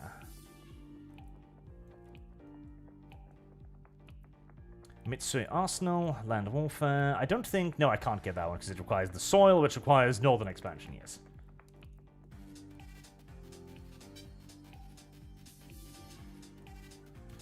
Army Air Innovation? Eh. I'm starting to run out of focus tree. Right, I have 20,000 garrison maintenance equipment. I can probably afford to start relaxing a little bit on that. Probably. I have lost. Shit. Kamikaze? Says chat. Excitedly, kamikaze. Oh, divine wind. Divine wind. Right, how many ports were there down here? There's 1, 2, 3, 4, 5 ports.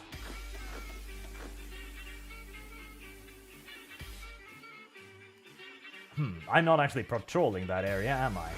No, I am not. Get over there.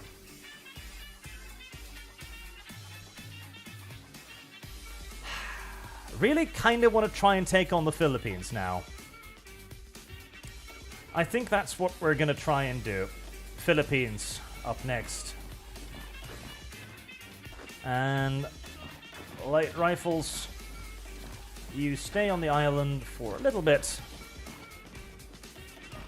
Until we get garrison forces over there.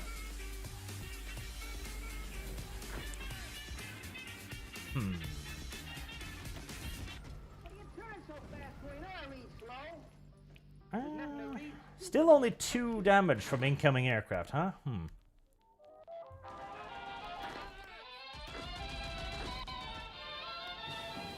I'm surprised my supply situation is this bad, actually. I've only got 20 going up there. That could be it. You know what I could do? I could simply ignore all of that. I could. I actually unironically could. Calcutta is a level 6 port.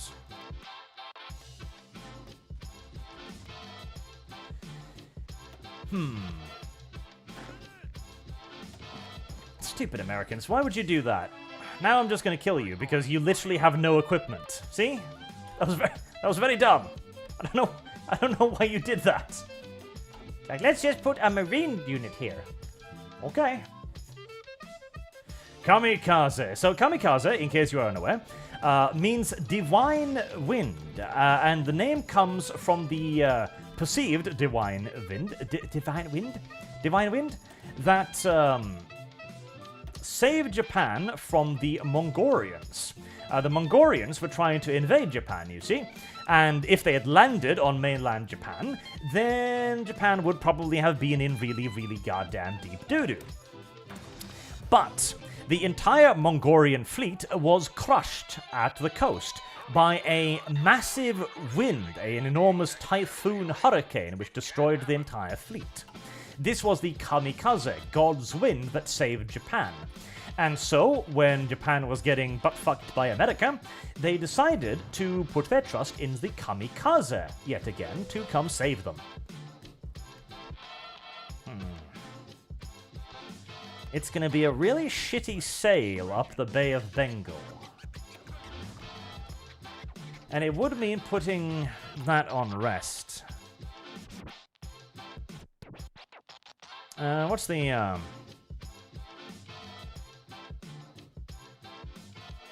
Marshall Island, Gilbert, Wake Island... I actually don't care about this too much. The Philippines or India? I mean, the Philippines will be a hell of a lot quicker to deal with. But at the same time, this would be the biggest pocket in human fucking history. And the Philippines aren't really going anywhere. The Philippines aren't really going anywhere, that is true. Where are tomorrow's opportunities? The Philippines aren't going anywhere.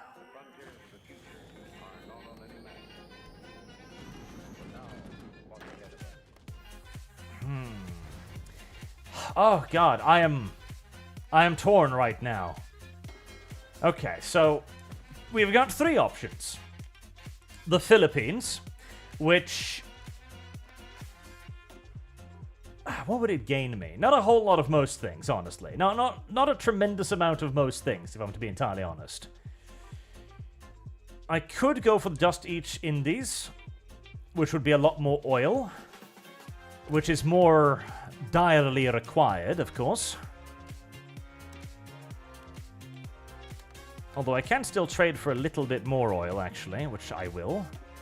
And I am also building up conversion plants. So Dutch East Indies is option number 2. A big naval invasion in the rear lines of India is option number 3. And that would be funny. There's no doubt about it, that it would be funny. The only question is how far I could get before they redeploy everything. So if I land in Calcutta, it would be 5 provinces of flat ground, which the motorized infantry will cross very quickly. Then 1 of hills, and then 2 of mountains, which the motorized infantry will not cross as quickly. And the final option is the Soviet Union. The Soviet Union is getting pretty gosh darn close to surrender now. It's within 20% of surrendering. 1.9 million, 4.5 million. Somehow the Soviet Union have lost less troops than China did. And that would free up the entirety of the Third Reich, which would be a pretty big deal. That would be a pretty big fucking deal indeed. You know what? I think this is an opportunity for chat to engage with one's audience. I think so, yes.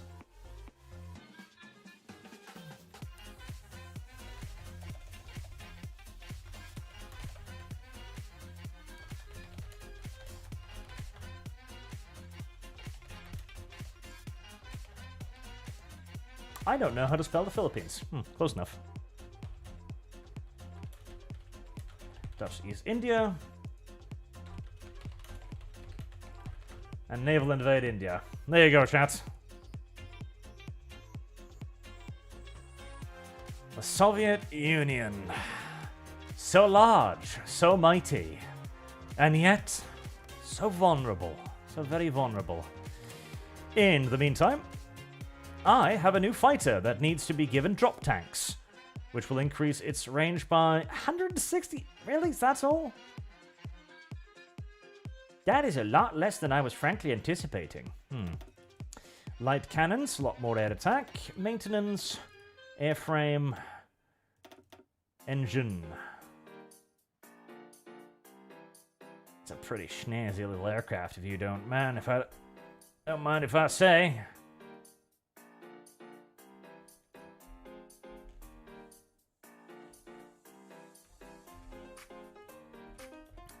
The A-12 M6 A6C carrier fighter. Cute. Right, enough with the zero production. We've got a cuter thing still now. It has slightly less range, but that doesn't really matter. It's cuter, and that is all that matters. Cuteness über alles. It is the only thing that anyone ever cares about. And speaking of cuteness über alles, I wouldn't mind some more bombers. Do I have any more bombers in reserve? I do, 85. I'm probably taking a lot more casualties than I'm comfortable with. Yeah, something tells me I probably am. Right, if that's the case, 2 more in there. A full production line in there.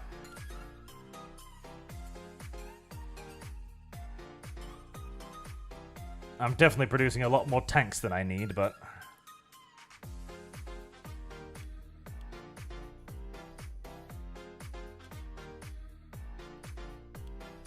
some more heavy trucks.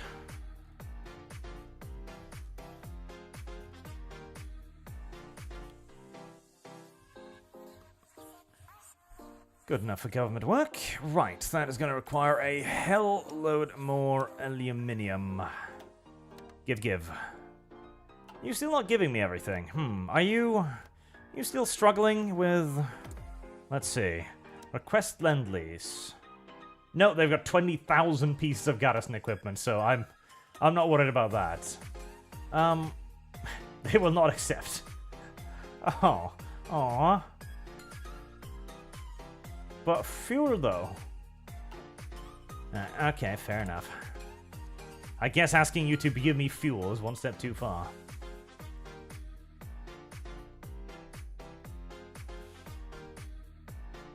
I do need to start giving you some stuff to get rid of the protectorate nonsense. Oh, I'm actually still giving you things. Okay, never mind. Let me give you some stuff then.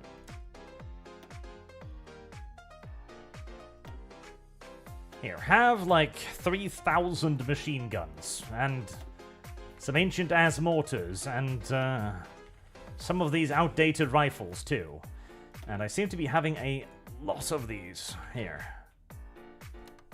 They're not going to be worth anything to you, but that isn't actually what matters. So what matters is that it will reduce your desire for independence. That is what matters, and that is what's important.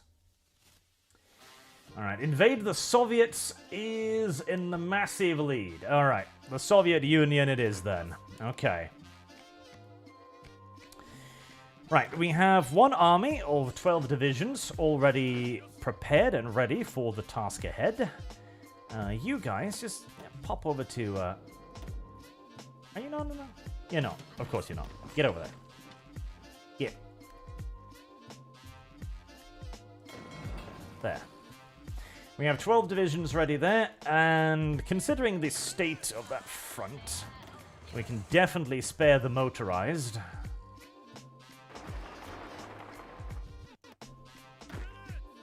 We've got another 3 divisions. That's another few divisions. We'll leave these 3 here, just in case. Just in case they really start pushing like mad. And I would like to have the Imperial Guard, but they're busy as well. Sieging the impervious fortress of Singapore. Which is not going to be falling anytime soon. I would need a lot more shit to even begin doing that. Tank destroyers? Actually, anything cute in the army air front? 16 naval attack, 12 ground attack. The army bomber is actually better at naval attack and worse at ground attacking than the naval bomber. I see. I see indeed. It's got a lot worse range though. You know, I would actually like some strategic bombers. Heavy close air support. Ground attack 15, that's pretty good. 1,400, that's not bad. It's expensive as fuck though. So Steve gifted 5 ArchCast memberships. Thank you very much, Steve. It is ludicrously expensive, actually. Heavy CAS. But 15 ground attack. How much did that have?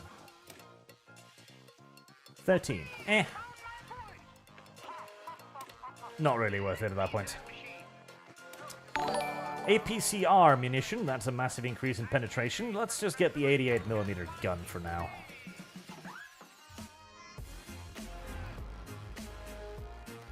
Right, we can probably do the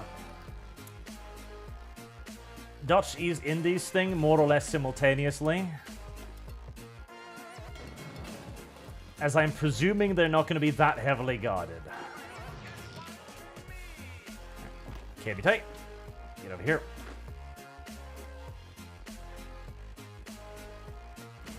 How are the airfields shaping up? The airfields are already done. Fantastic. Alright, well, we're definitely going to be cutting over here. That's easy enough. That'll cut up a bunch of divisions. And, I mean, I'd be tempted to try and head up there for another major surround, but I don't think I'm going to have the logistics for that. I have lost. I really don't think so. The logistical situation isn't actually as awful as I'd maybe feared, honestly. 40 supply is doable. I do love how they keep putting ships in that port and they'll keep getting bombed. That is actually pretty brilliant. Wait, you've got fighters in here now? You little fucking shits. Okay. Okay, well, I don't actually need you to keep patrolling that, so... The nerve on the little bastards, bringing in fighters. I thought we were gentlemen. We were not. And on the topic of gentlemen, I do need some more fighters of my own. Let's begin training up another 300 zeros. How's the air battle going over here? Quite well. We're still trading 3-1, which is very nice. I am losing quite a few bombers, but I don't know if I care.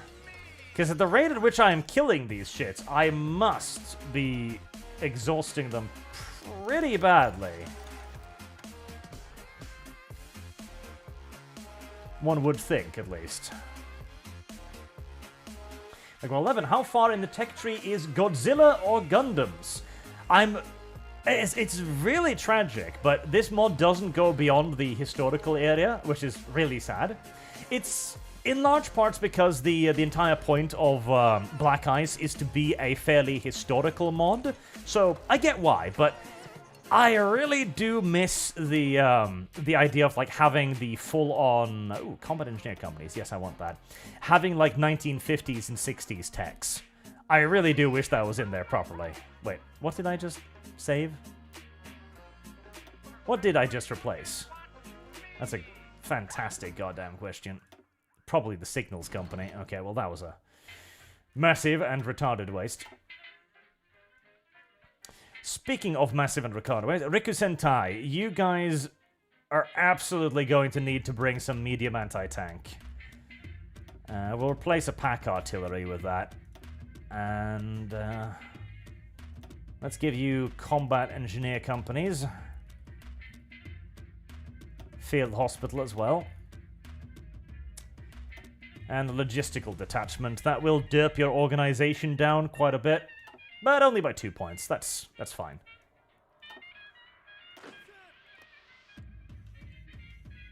I'm worried about the size of the front line. Heresy's the question. Oh, Fire hello. is the answer.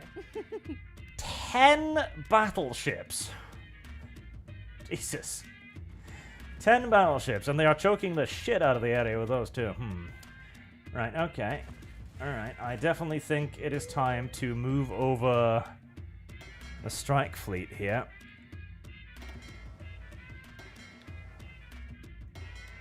Alright. Let's have you... Where do we base you out of? Iwo Jima, probably? Let's have the second air fleet over there as well, and we'll just rely on the ad hoc battleship fleet over there for naval superiority. Not an ideal solution. Not an ideal solution by any stretch of the imagination, but it's the best one we've got at the moment. Oil. Can I have more oil, please? No. Actually, I can't, can I? I actually can't, can I?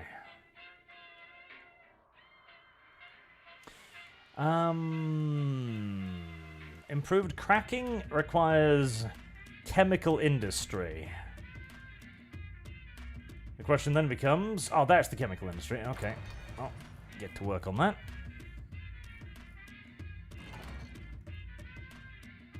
As they're really starting to move everything they've got over here now. That is going to make the naval battles a lot more interesting. We did apparently manage to snipe an aircraft carrier. And the aircraft are continuously picking away at them. 11 battleships. And the escorts, as usual, are the first things to get in the fight and get themselves murdered.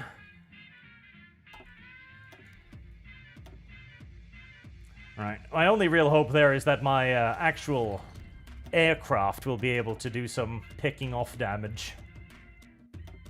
As that is an enormous fucking fleet.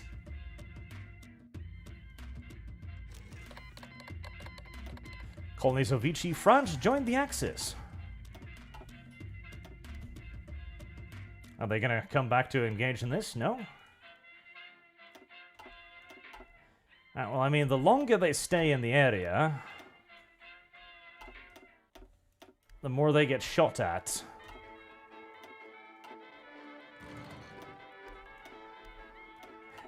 The 0.60 damage. It's not groundbreaking damage, but 0.60 damage, repeated many enough times, will eventually become more than 0 point something. It'll eventually become damage.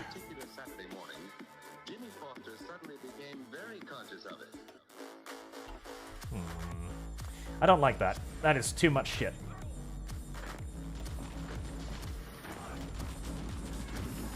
I also don't like that the Indians are pushing. Please don't. Alright, how goes the transfer? Well. Now, I very much so doubt there's going to be, let's see, justify a war goal.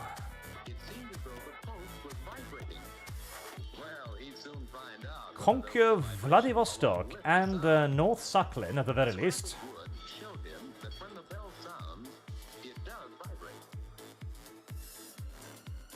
Well, it doesn't really matter, but we'll start justifying for war.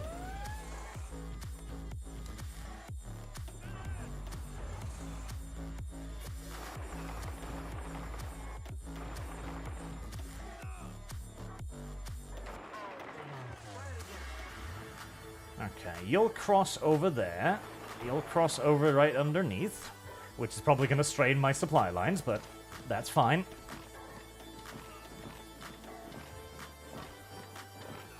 And the infantry is just going to get ready to push everything else. And hopefully, honestly, I shouldn't even really need to do much in the way of war here, because the moment I start hitting them... Let's see... China. China's going to have a pretty large frontage to them. I'm kind of hoping that China will realize what's happening and redeploy its troops when and how required. I believe they probably will.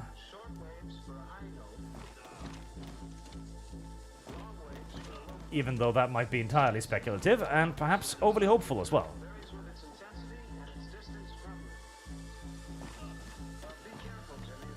Let's place a little bit of a safety net just in case. And we'll keep the rest of those divisions as a little bit of a fallback. Vesuvius erupts. Well, that sucks. Especially for the Italians. Mark James, Arch, would you play the board game Axis and Allies online? If so, who else would be playing and what faction would you and others play as? Axis and Allies. I've played that board game once before in actual, real life. I remember it being kind of retarded. Kind of retarded indeed. Maybe. That's that, but it's not all by any means. Nagano. No. I see no reason to get rid of him. God, there's 1,000 aircraft over there now. Boy. Well.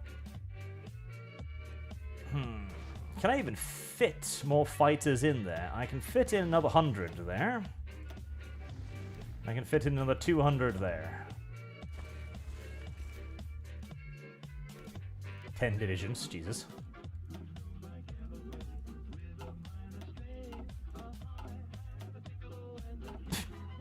I love that they keep having their fleet there. Heavy cruiser, battleships, light cruisers. They keep losing stuff, not really because I'm catching them, but simply because they keep basing their fleet in an area that is getting actively and continuously bombed day in and day out. You'd think they'd learn, but that would require the AI to be a bit more competent than it is. Okay, you're getting close to finishing your training.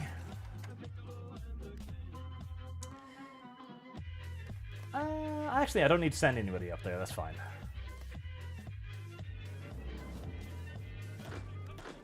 Right, I know all you guys are starving over here, but, well, that's just existence. Starvation is a rule of life. And it never ever ends. I have lost. Shit. And there's the justification for war with the Soviet Union done. Another 2 heavy cruisers and a battleship. Sweet. Naval nonsense. I do need to get started on the next set of Naval air attacks from carriers. 2% deck size. That one's much better. I do need to get to designing the next round of ships. But I don't actually have anything to produce them with yet. Do I need these submarines? I really, honestly, kinda don't. I really, actually, kinda, honestly don't. Right, do I have the search decks researched? I think I do. Yep, doctrine time. Like, well, 11. If the mod covers World War II era, will Oppenheimer show up? Ah, the nukes. I don't think the AI is very fond of using nukes, for whatever reason. You know, some railway artillery would be really fucking useful.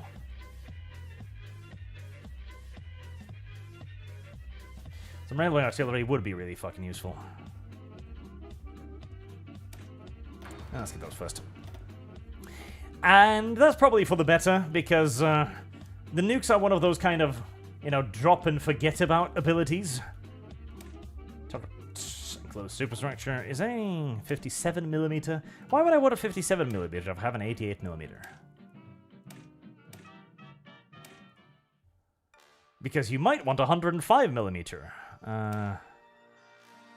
Type 475, heavy anti-air upgrade 1. Okay. It's also that the nukes are kind of disappointing in that they don't do enough. You know? Well, let's start with the heavy anti-air upgrade then. The fuel situation is starting to get really, really, really shitty. Is there anywhere I could get any more fuel from? Not really. The pace of naval operations is looking like it might start to run me dry. We might need to start cutting back on the naval operations. It's also the fact that the aircraft are undoubtedly eating up a lot of fuel in the unending mass air brawls over Burma. I sure do hope they start running out of aircraft soon. Strategic bomber program. Why, yes, I would love to have some strategic bombers.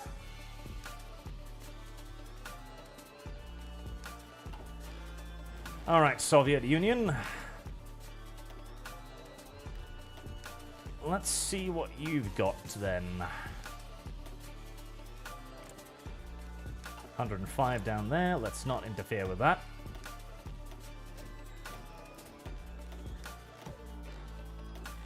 Right, we've got a few hundred bombers that we can send up. And we will. To support that area. And we've also got couple of fighters just to fly escort. If they start shifting the entirety of the Red Army Air Force over here, I am going to be very, very, very, very, very, very, very, very sad. Very quickly. Right, the moment they arrive, we're just going to attack as quickly as possible. And I do want the Type 5 chassis, but I do want that too first.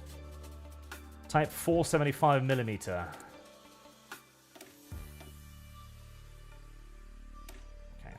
Need the gasoline engine then.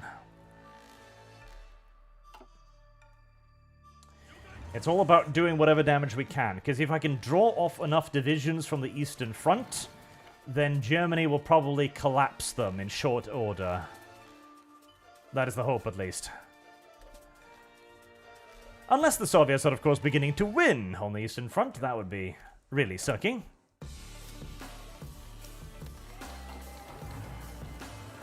Alright, Soviets. Prepare yourself for a very, very, very unfair and sudden declaration of war. I wonder where their victory points are over here. Well, that one looks important, so we'll definitely just snip on over there. We actually don't have any tank threats.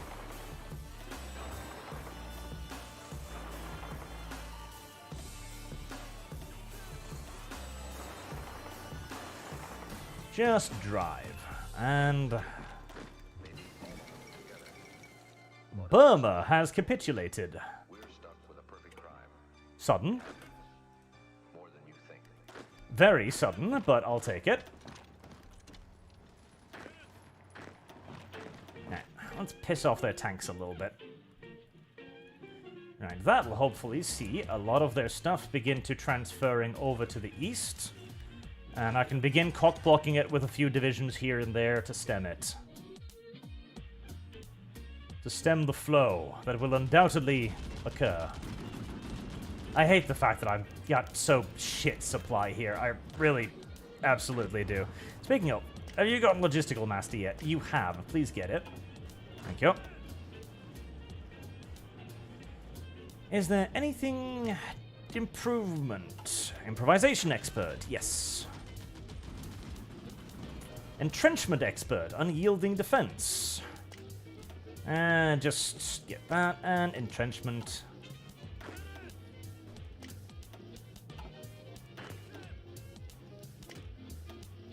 I'm tempted to fall back a little bit, honestly, and just try and hold a slightly thinner line.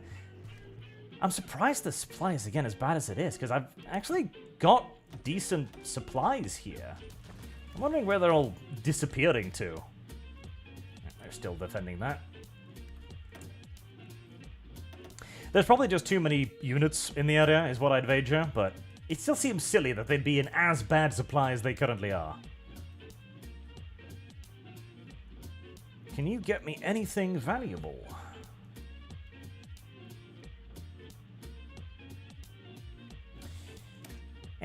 Road network. Alright, Soviets, it's time for you to empty the eastern front. That little cavalry unit? That's a little cute cavalry unit.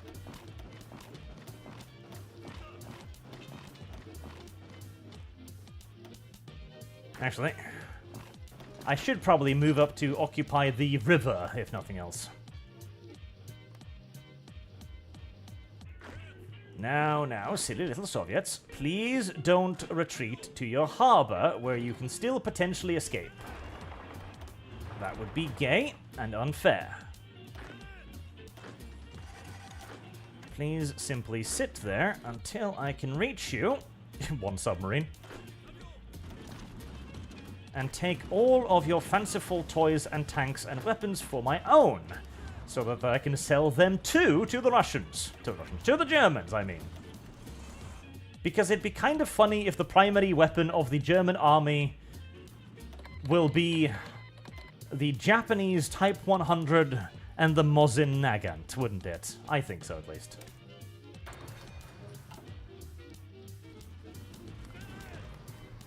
What even is that? BT-5s? That is horrifyingly outdated, even by Japanese standards. The fall of Vladivostok. The largest city in the Russian Far East, home of the Soviet Pacific Fleet, has been stormed by Japanese troops. Its strategic position at the far end of the Trans-Siberian Railway makes its loss all the more detrimental to the Soviet war effort in Asia. Many of the city's inhabitants still remember the Japanese occupation that lasted for several years during the Russian Civil War. This time, some fear they may never leave. Yeah, spot on there.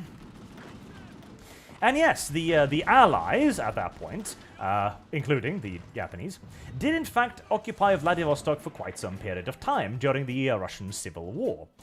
This was because they were still trying to make sure that the whites won and not the Soviets.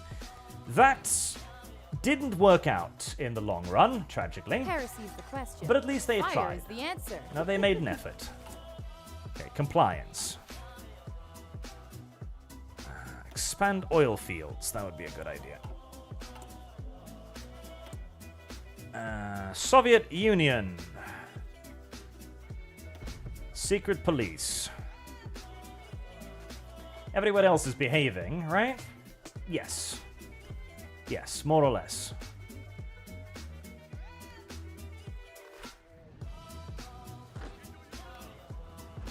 Now, Germany. Please. Do your thing as quickly as possible. Japan has come to your aid. Let's see, which one of these is the I swear to God, there was a way to see victory points.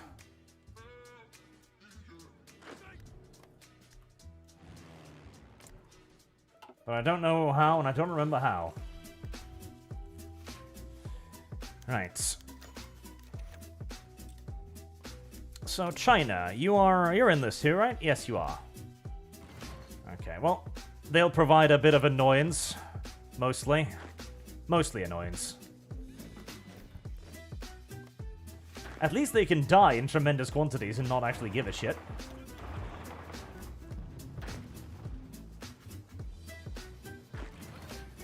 It must be a weird experience for the Japanese tankers to be able to actually, you know, fight something straight up for once. Right, grab all of this dumb little shit around here.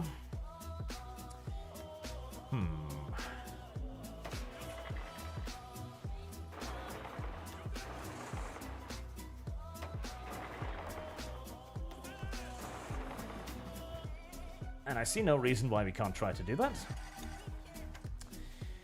Did I actually ever remember to withdraw these troops? I did not. Okay. So, let's see. We should have control over this region, so a naval invasion of Sumatra would be the most logical thing to do.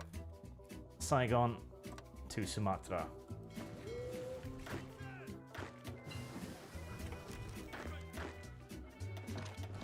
Pull back the light rifles, and... What, I need 6 here, do I? 1, 2, 3, 4, 6, yes. Replace those with the far cheaper garrison units. Okay, synthetic fuel is continuing its development. Not quickly or efficiently enough. Let's go for excavation 4.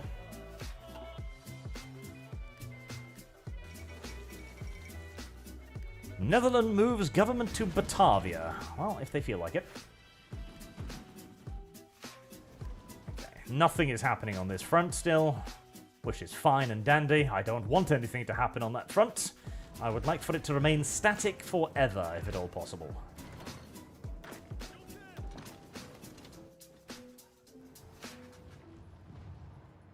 Happy little cars making happy little car noises.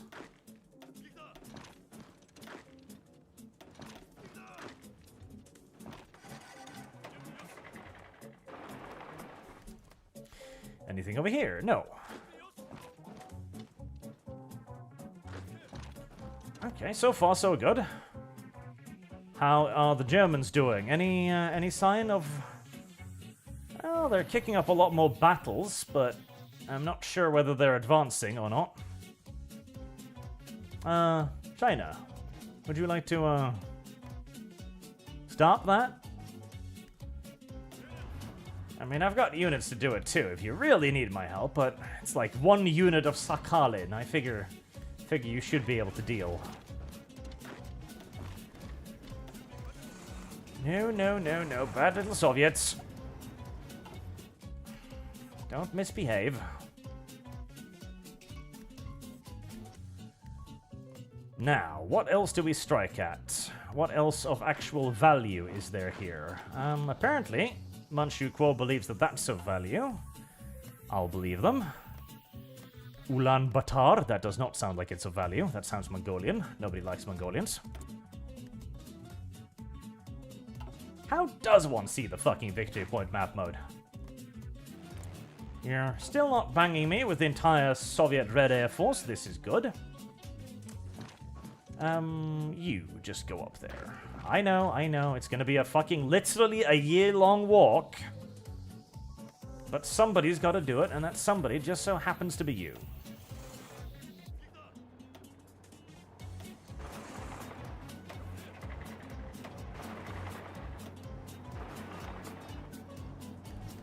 The beauty of this area is that it's so fucking massive that I can pretty much just drive around the enemy and capture them, which is nice. And you 2 divisions. you go. Oh, you're still not even at the... Yeah, let's not use that unit, which is going to spend a very long time getting there. Let's use this unit, which is already goddamn fucking there. Seems to make a tremendous amount more sense. Right. And you didn't get ambushed by enemy ships on the way and sunk. This is useful.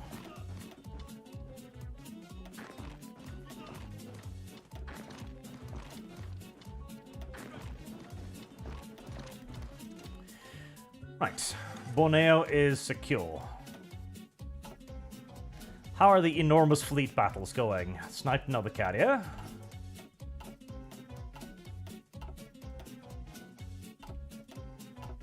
Sniped another battleship. I am losing a fuck ton of aircraft, but that is not actually a problem. Remember, this is why the kamikaze was not actually such a bad idea. If you can trade an aircraft for a ship, you will be getting out ahead pretty substantially. Heavy cannons. P2Y2.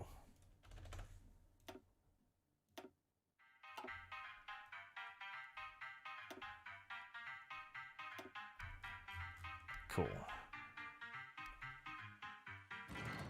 Actually, I need 41 fucking air factories and 20 engine factories. God damn it.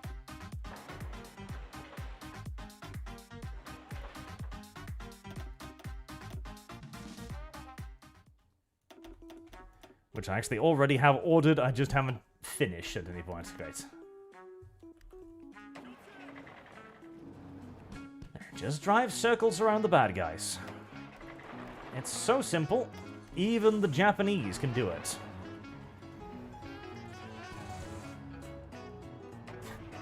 You know, absurd though it might sound, so far, the Soviet Union is the battlefront where I have had by far the best supply.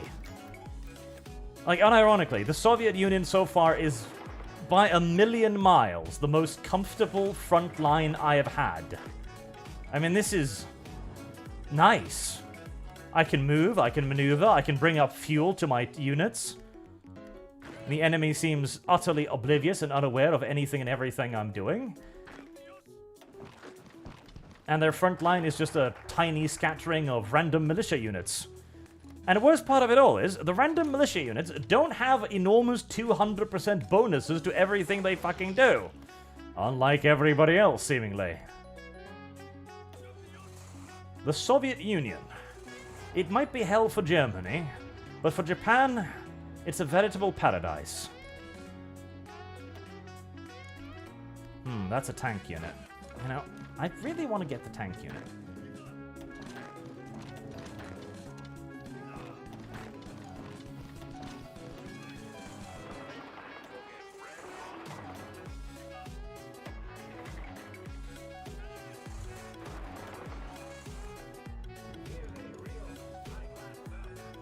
Beautiful.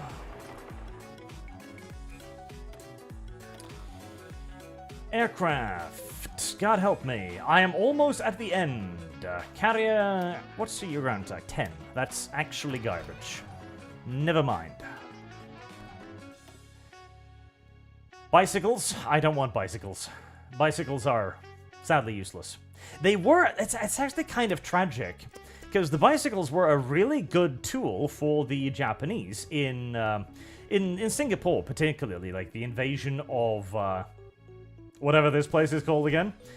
The bicycles were invaluable and allowed the Japanese to pull off shit that they otherwise wouldn't normally be able to do by outflanking constantly the British defenders, who kept setting up defensive positions and then getting really confused every time the Japanese just simply walked around them. And they kept doing that. It got a little retarded at one point. Okay, you guys go down there and try to guard that.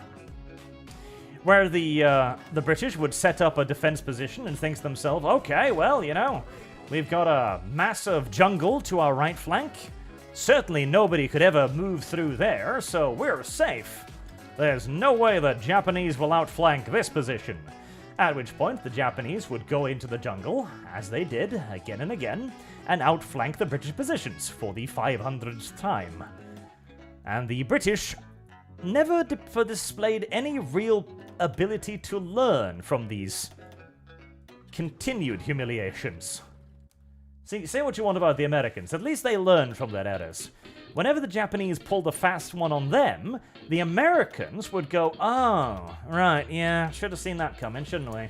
And then they would see it coming the next time around. The British, not so much. See, that's the benefit of being a young empire, like America. You have the luxury of being able to learn from your mistakes, without there being, you know, a million years of tradition and what other nonsense at stake.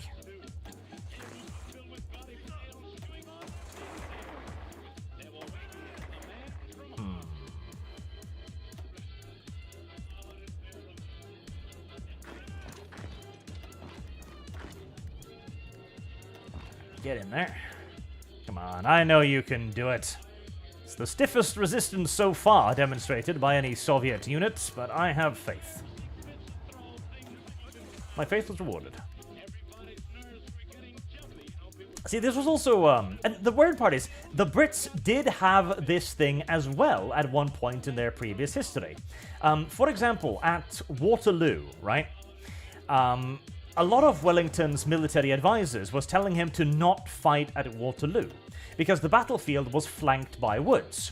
And so they presumed that if they got routed, the entire army would get annihilated, because there would be nowhere for the British to flee. But Wellington had actually looked at the area previously and had found out that there was very little, if any, undergrowth in the area. So even if his army was forced to begin fleeing, it would have sucked, massively so, but the casualties would probably have been pretty damn light. You know, relatively speaking, for a retreating army, that is. It was still going to suck enormously, but it wouldn't suck anywhere near as bad as getting his entire force wiped out, which is what his advisors was telling him. And the big issue there too is, of course, that if let's see, it's you, isn't it? If Wellington had elected to not fight at Waterloo, that would have given Napoleon basically free reins to deal with Blucher. And if he had been given free reins to deal with Blucher, well, I don't know if the continent would be speaking French today, but at the very least, it would be significantly more likely to speak French today. Oh, thank you. 2 more units of oil. And 1 more unit of oil as well. Thank you very much. I mock, but it's actually literally barely just enough to keep me in the green. So I really shouldn't mock my friends and allies for giving me that oil, because it is what I desperately need. It is the luxury of young empires to innovate. And it is the curse of ancient empires to be unable to innovate. Incapable. Hello. Why would you do that? Why would you do that? It seems to me that you just managed to trap yourself for no apparent benefit, but not that I'm going to complain.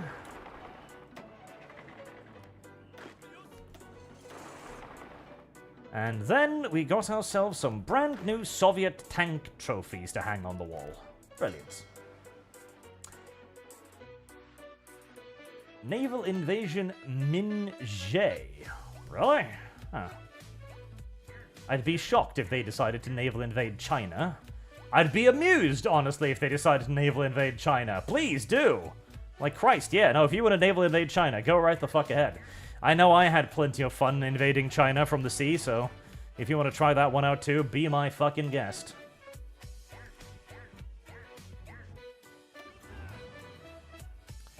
Right, let's see what kind of opposition we're looking at here. We should have air support. We do. There's some Dutch people waiting there, but I don't imagine the Dutch will be much of a problem, and indeed they're not. Like how the US figured out what kamikaze were and adopted accordingly beeping off AA and increasing fighter cover and screening. Yes, though that wasn't caused actually by the... Ooh, breakthrough, 5%, very nice. That wasn't actually caused by the kamikaze. Wait, am I doing something dumb now? I should be... No, I can still wait to research that, it's fine. That was after Pearl Harbor, in large part, because the Americans then realized that, holy shit, carriers kick ass. And again, being able to actually learn from getting fucked over, the Americans then immediately began adapting more AA on their ships, because they realized that the aircraft was going to be the weapon of the future. And speaking of the weapon of the future, I do need to design those carriers now. So I could probably upgrade the Tiehor class, couldn't I? Now, the Tiehor class already has the largest hangar,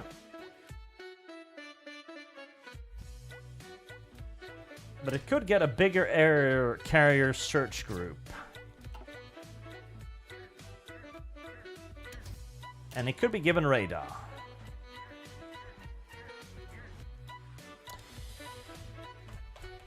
Daikyo. There, Daikyo class.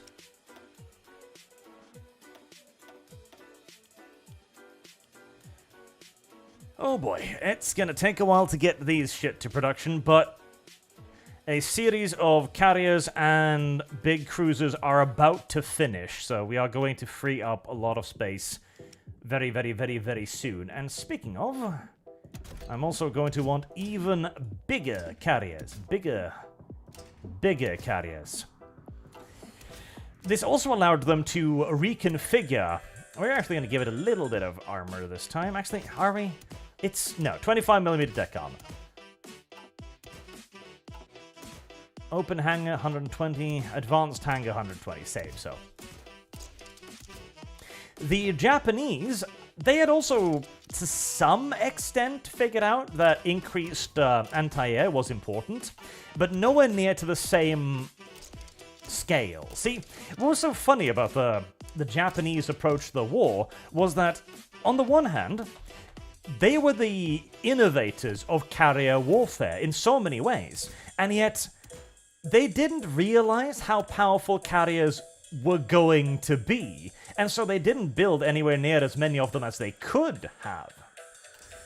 The Japanese could have produced something along the lines of probably an additional 10 carriers, probably even 12, actually, before the outset of the war, if they had not bothered with building all of the stupid shit like the Yamatos, etc., and just focused all of their production on building extra carriers, which would have benefited them far, far, far, far, far, far, far more. But despite being the innovators, again, Japan was an old empire, and so even when it innovated, it still had to kowtow to the settled interests of other organizations. And so even when they could look at the carrier and go, hey, look, this thing is way more useful, they were still the big gun experts, the Mahinians, who looked at them and went like, no, no, no, silly, silly, silly. There's no way a dumb little aircraft could possibly sink a battleship. Oh, hey, the Chinese are actually counterattacking. Impressive. Now, see, Mahan, there's an interesting thing about the Japanese Navy as well. The Japanese Navy, just as every other navy on the planet at the time, were absolute dedicated Mahanians. Now, Mahan is a name that has fallen completely out of, like, circulation in our day, but it was, like, one of the most common names, like, ever during that period. Mahan was an American naval strategist who researched naval history, like all of it, right?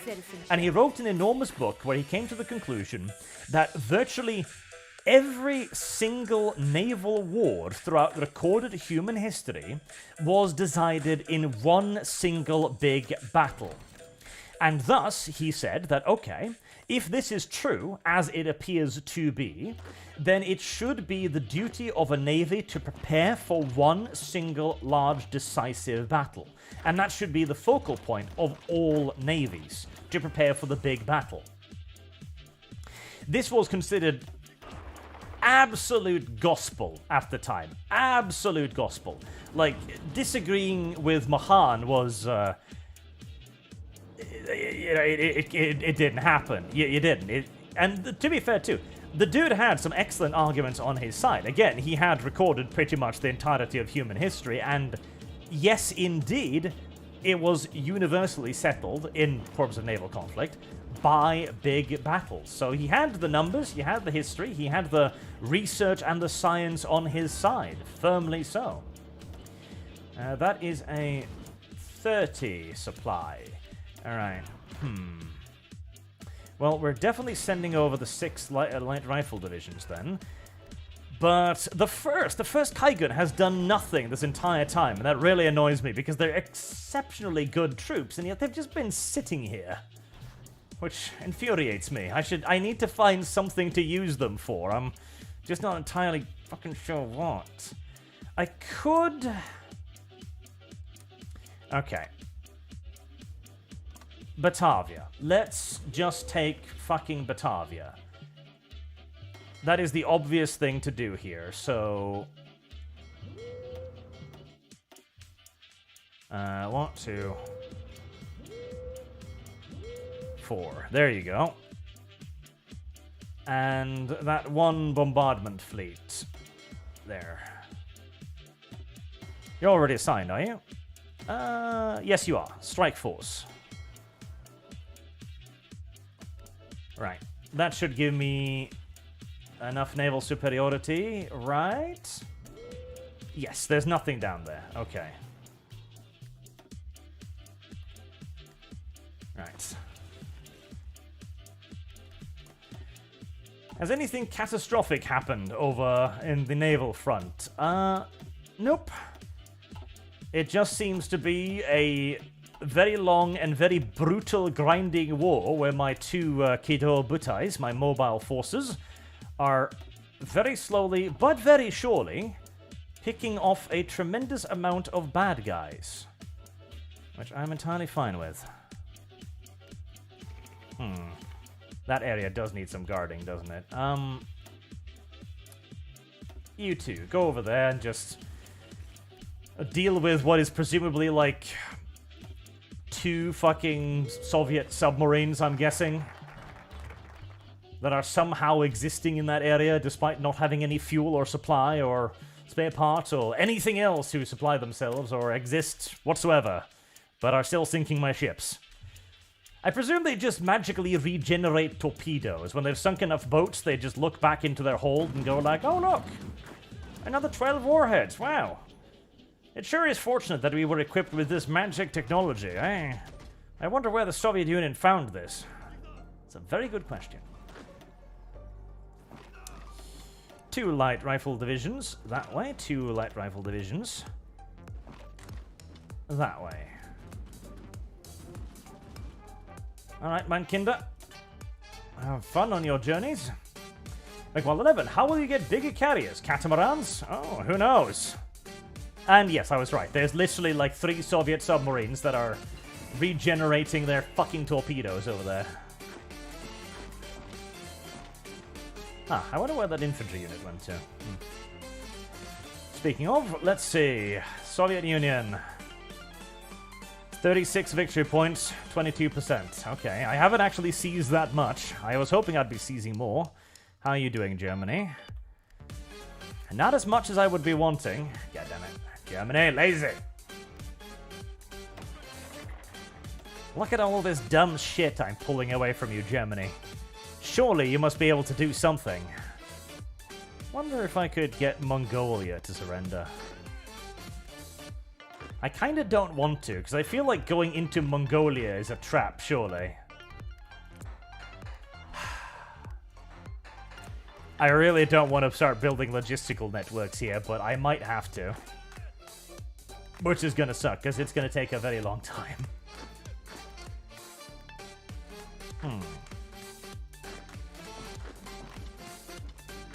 free territory. Alright, so anything else I can surround here? There's a little rifle unit up there.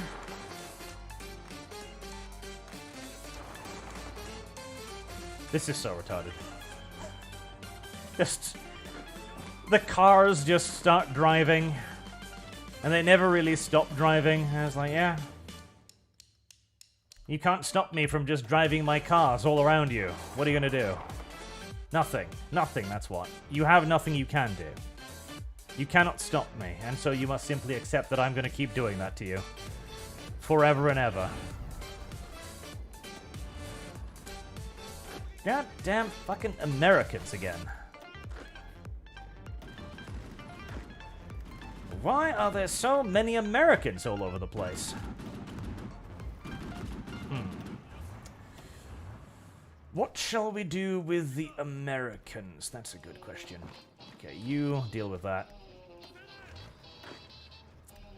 What do we do with the Americans? What do we do with the Americans? No, that's not gonna work.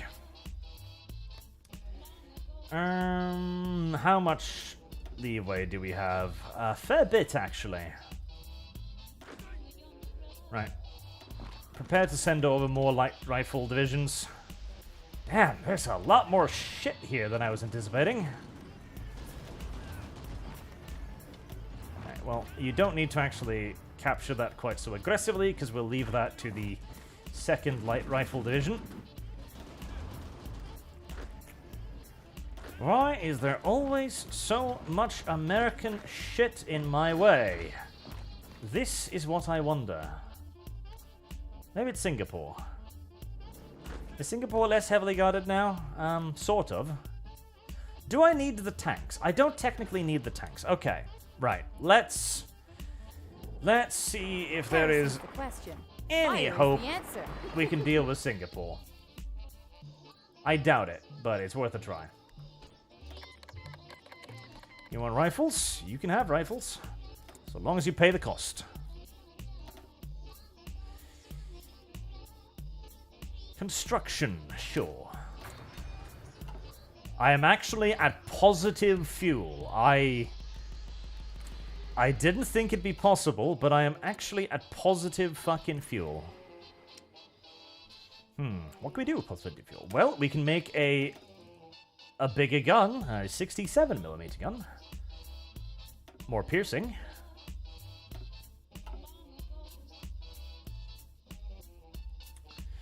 That is definitely worth it.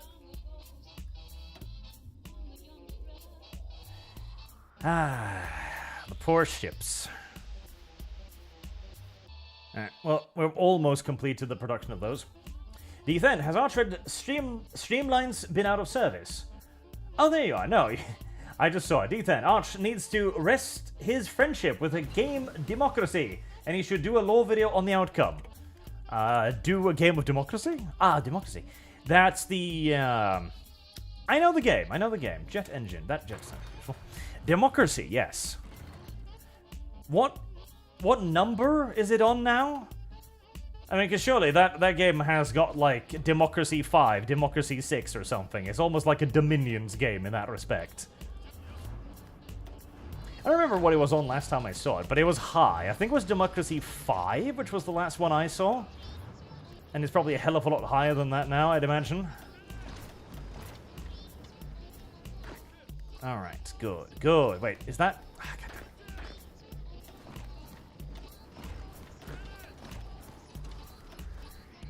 Yeah.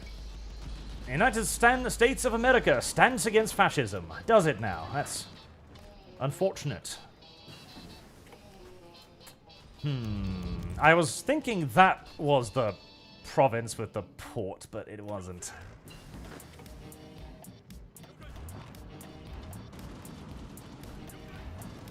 Alright, how's the naval invasion going? Slowly, but relatively surely. It's more Dutch defenders, and nobody fears the Dutch. It's true, nobody does fear the Dutch. The Dutch just don't have, like, the military pedigree that is required to be feared, you know? Are they still trying to naval invade China? Because, again, I'm Ah, they left. Well, that's tragic. Well, to be fair, they were motorized, so you know, leaving was the intelligent thing to do. Still tragic, though. God damn it. Why would you do that?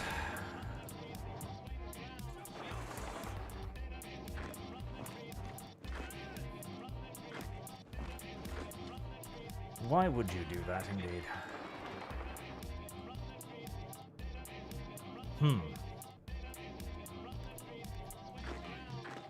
I know this might come as a shock, but the Soviet Union is large. Really large. It's difficult to move over there. Damn Soviet Union. Have you surrendered yet, Dutch? No? Please do. Actually, no, I shouldn't. Actually, maybe I should. They are sending in reinforcements. Yep, do the push the attack thingy. I don't like doing the push the attack thingy because it increases your losses by, like, a massive amount. And I did it just at the wrong point, didn't I? Just as they were like, hey, we've got 5 million units coming in here. And yes, they did.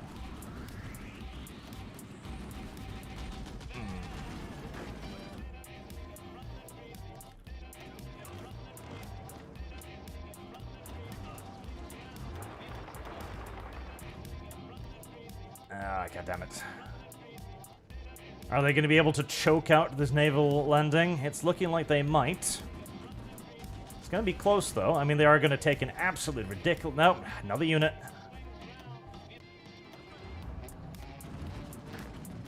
You are not going to escape, little vehicle. Whatever you are. Screw you, Americans. Come on, come on. Get in there. Get in Batavia. In the Dutch's credit, they have offered up far more resistance than I had given them credit for.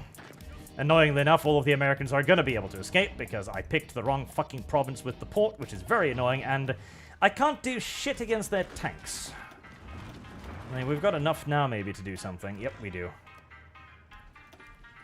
Maybe. No, probably not, actually. We actually might. And Batavia, thank God. Okay. Alright, take that one. Is there anything else there? No, just a very long thing. A very long, slippery thing.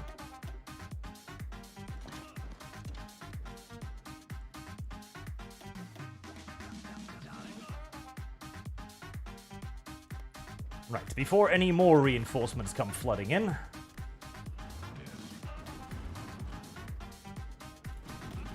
Silly Americans, please die. Please die, please die, please die. At least that way I'll get a tank division out of it and some garrison forces. A decent consolation prize.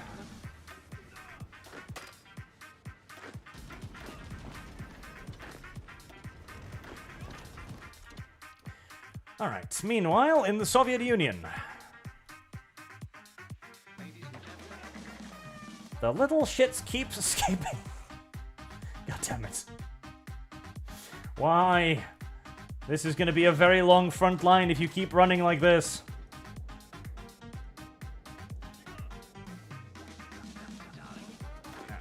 Get that. Get that. Oh boy.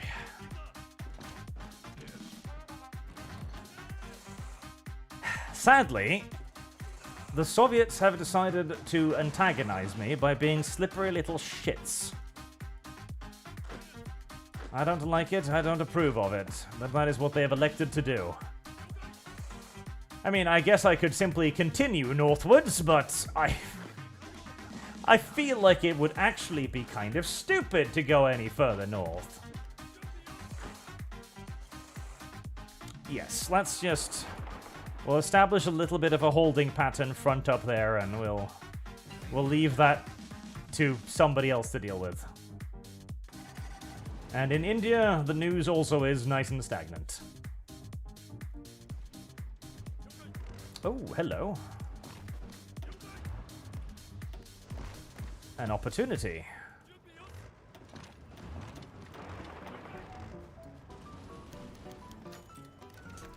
An opportunity reveals itself and is swiftly closed shut by yet another division of gosh darn Americans. There are far too many Americans in this universe for my liking. Okay, you stop them from reinforcing whilst you get in there.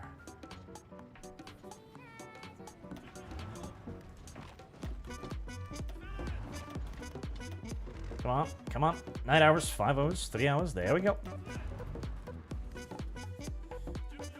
You know, normally, America's main problem is a lack of manpower. They've got incredible resource production capabilities, of course, and they have absolutely enormous capabilities for just shitting out an infinite number of things, but usually manpower is one thing that they tend to start running quite low on. Not today, however. Not today. I did take China, yes. China is puppeted. China is currently fighting the Soviet Union right now. And it's doing a pretty damn good job of it as well, if I may say so myself.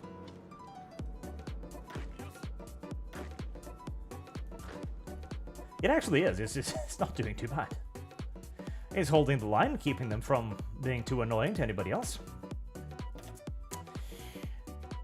Oh my god, my fuel is actually going up rapidly now. I love it. I have fuel. Did those ships complete incidentally? I think they did, didn't they? No, they didn't. They didn't? Oh no, I just have that many more goddamn boats. Oh, help me. Alright, well, more and more naval yards are coming online every day. That's a lie, but every month maybe. That's a lie too.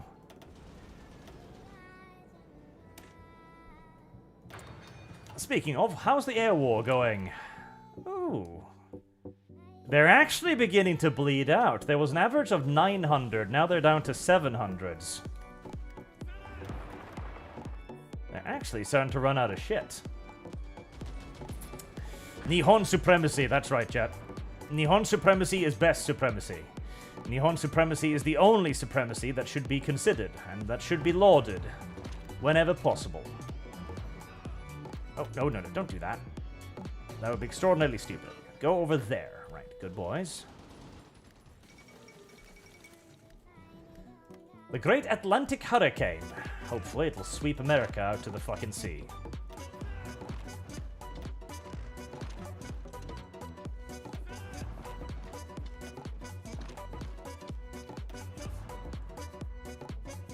There. Get over there before any more Americans arrive. One must lambast the Americans. Install military advisor in Makwa. I don't know what that means, but I'm sure it's useful. Tank stuff. Is that about all the tank stuff we can possibly have and want? I think it might actually... Oh no, that's not tank stuff. I think it might actually be, or at the very least close to it.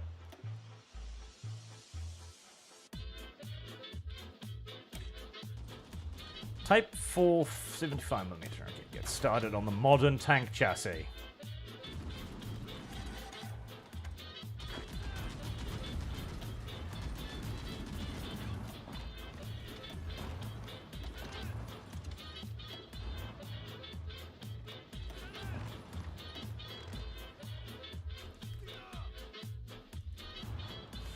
Beautiful. We have attacked the UK a little, yes. We've taken over Borneo, at least, which is nice. Lots of beautiful oil down there. And we are fighting them like mad in the Pacific. Although I do think they're beginning to loosen their grip on the Pacific as well.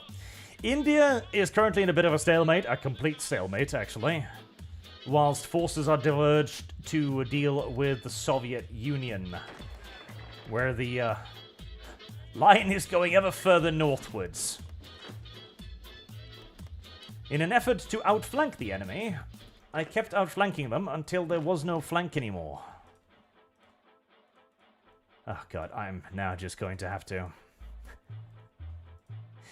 I know, little infantry troop, I know. You know, just be glad you're not getting shot at, okay? Are we really going to walk all that way, says the infantry? Yes. Yes, you are. You are really going to walk all that way. And yes, it is going to be an enormous pain.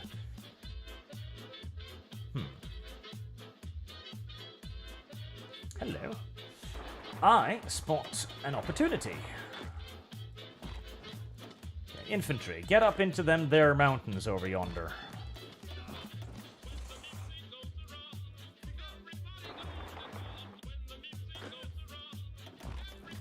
We can probably pincer them up against the lake. Speaking of pincers...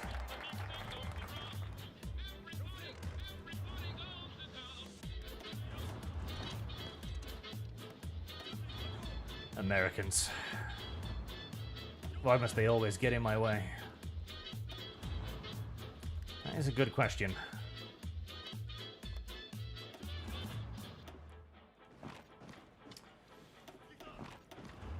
Can I get through there? Maybe.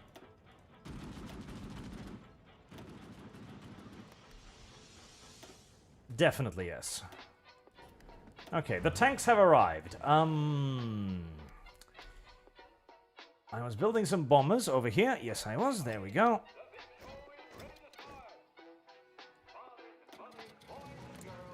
Any fighters? No fighters, but there probably will be fighters. Bring over 100 fighters to run air superiority cover. And, whilst we're at it, I probably do need more flyboys. If I have any more flyboys, that is. Yes, I did, no problems. Ever. 600 more zeros.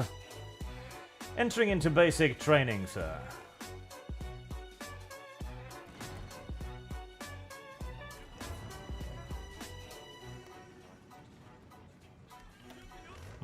There be Americans here too. No, there be Dutch. That's much better.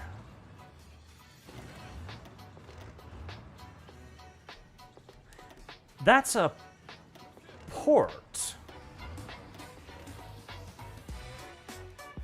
Oh, shit. That is indeed a port. I didn't expect that to be a port. Right. Try and get in there and crush that quickly then. Why, thank you very much. I appreciate you just leaving that. And a third unit arrived. Okay, well, never mind. And a third unit immediately leaves as it sees the writing on the wall. Like, wow, this power base is about to get overrun. Yes, you are correct. Come on, kill him. There. Now all three of you.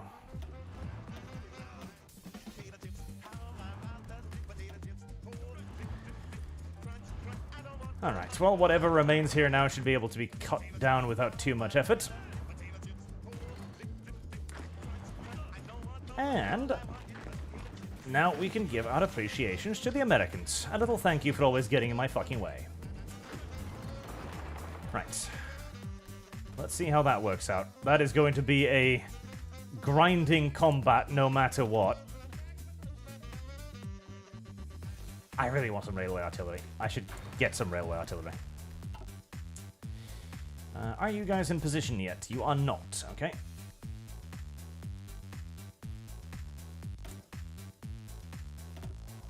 More production. I'm actually good on fuel now, finally. Jesus Christ.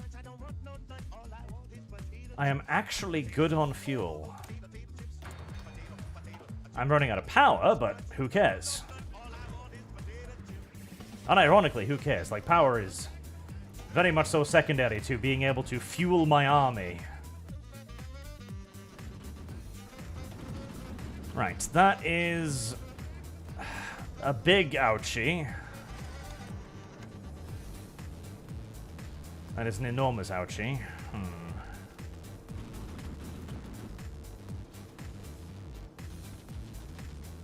Jesus. Look at its org drop. Yeah, I'm gonna need a lot more shit before I try that. Well, in this version of reality, the Fortress of Singapore holds up a lot better against the Japanese assault than it did in real life. I think that's going to be the next task of the Special Forces, to lead the assault against that ship.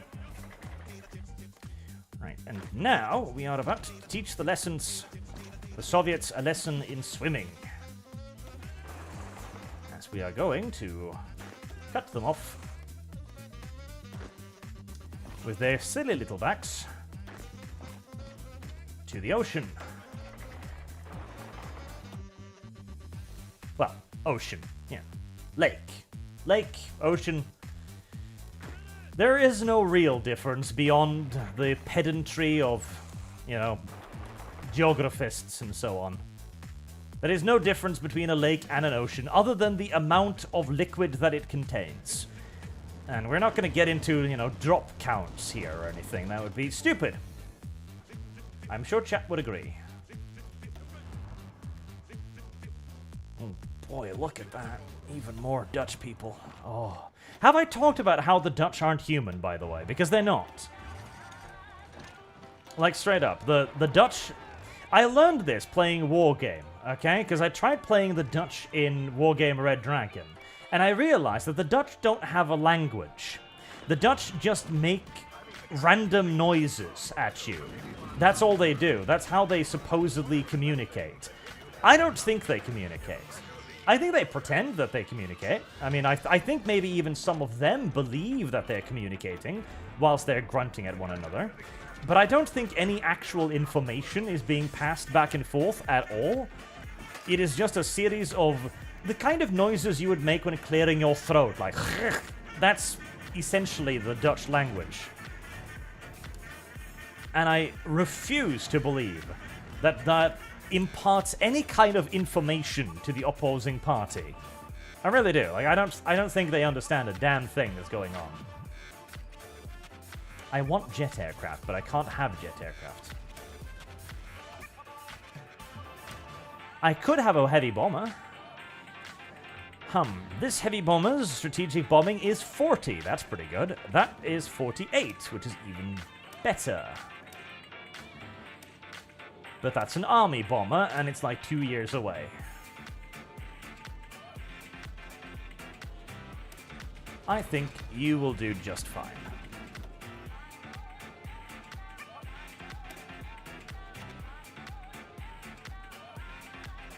You know, it is probably time we improve national spirit.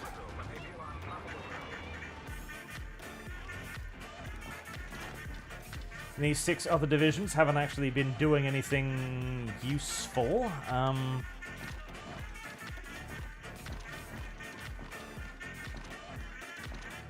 Go out there and make sure that all of those dumbass ports are adequately guarded. And... okay, it's time to get some defensive stuff. China,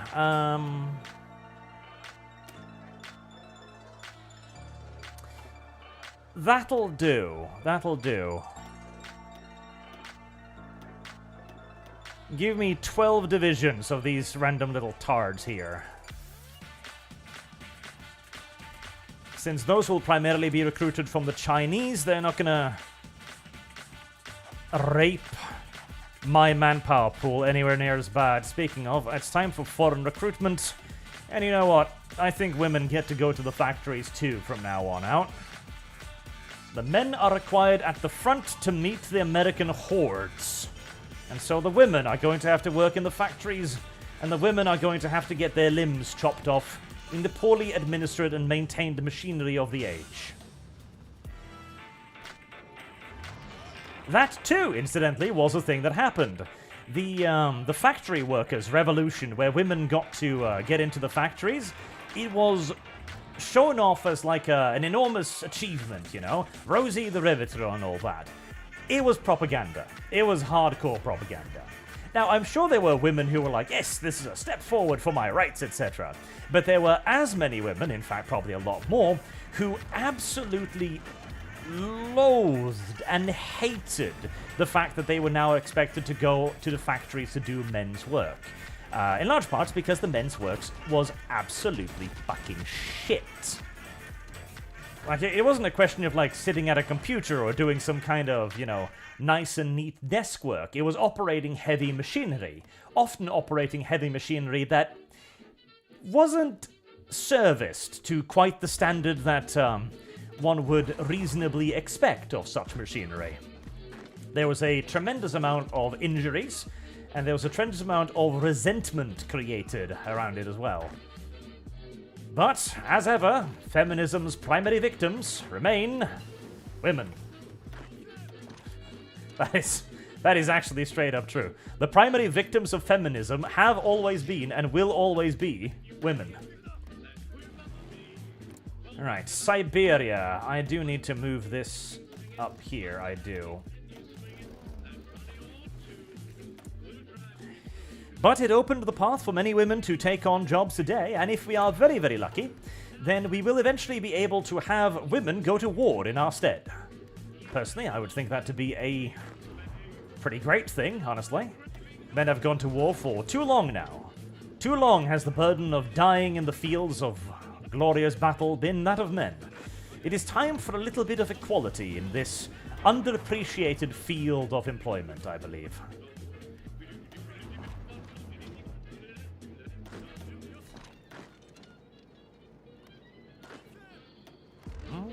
Yes, actually, you stay there.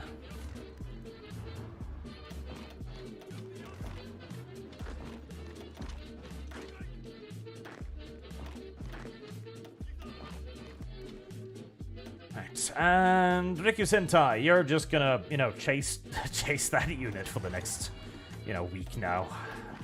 Hell, a week would be underselling it. You're gonna be chasing that unit for, about 6 months in a long and retarded campaign of annihilation across these tiny little islands. Have fun. Right, I actually don't need to buy anywhere near as much fuel anymore. Imagine that. Make sure that all of our factories are assigned.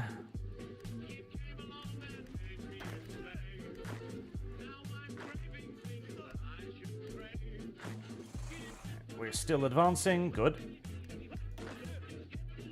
Haven't run into any proper roadblocks. It really is remarkable how much easier it is to fight the Western allies than it is to fight China. I kinda hate it. The fact that China is a vastly worse opponent than, you know, India, than the Soviet Union, than everything else. Oh boy, you're starting to send quite a bit of shit over there, aren't you? I might need to free up some of the light rifles to deal with that.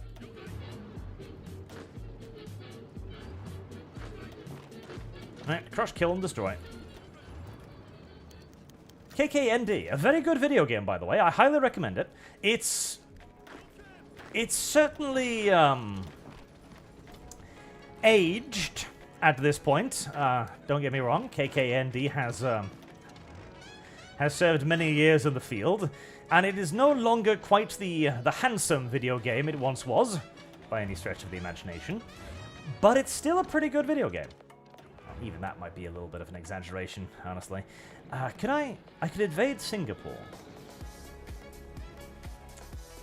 I'm genuinely mildly tempted to try and invade Singapore from the sea.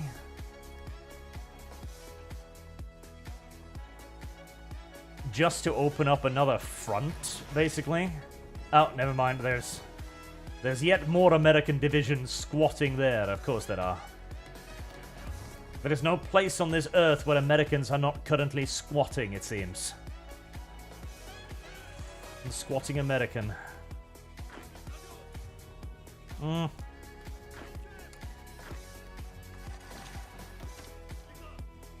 Disappointed by my haul, I must admit.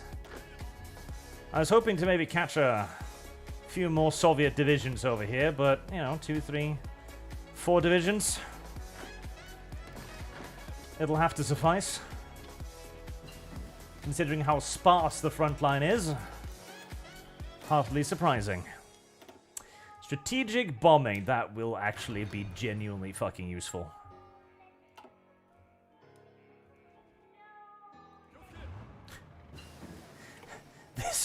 This will go down in the history books. The long retreat of the 10th Military District of New Zealand. The long, torturous retreat of the 10th Military District of New Zealand. As they continued their long and painful walk for many, many years. Oh, actually, no, you're fine. You can go over there. Oh, God. More stuff in front of me. Oh, Jesus. Hello. 403 fighters. Okay. Have you... No, you haven't given up on this, but you are kind of giving up on it.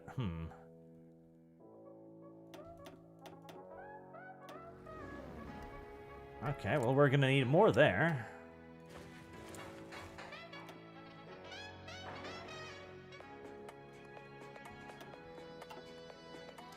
Is there an airfield here? There is. Okay. Why do I have naval bombers here? I shouldn't have naval bombers there. There's no point in having naval bombers there. Now that's nice. 97 to 167. Yes, we are actually winning the air war. Very nice.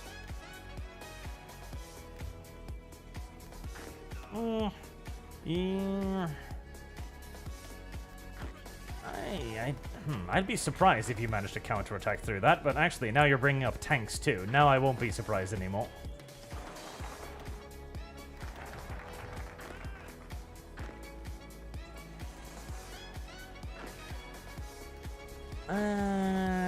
Make sure you hold the line there. I can't afford you to get pushed back. Ah, lovely.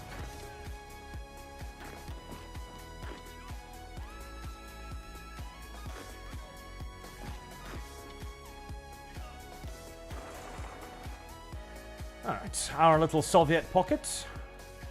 Our cute little Soviet pocket. Is there an opportunity for another cute little Soviet pocket? I believe there might be. I need to bring more dudes up here. I'd rather not bring anything more motorized if at all possible. Is there perchance somewhere, somehow, there we go, hello, 4 reserve divisions. That will leave the Indian army without any reserves whatsoever, but I'm sure they won't mind.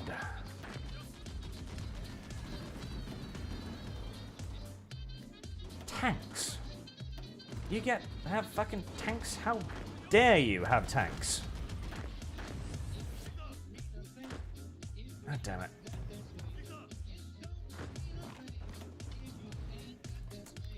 How dare you bring fucking tanks? Do you have any idea how shit my supply situation is?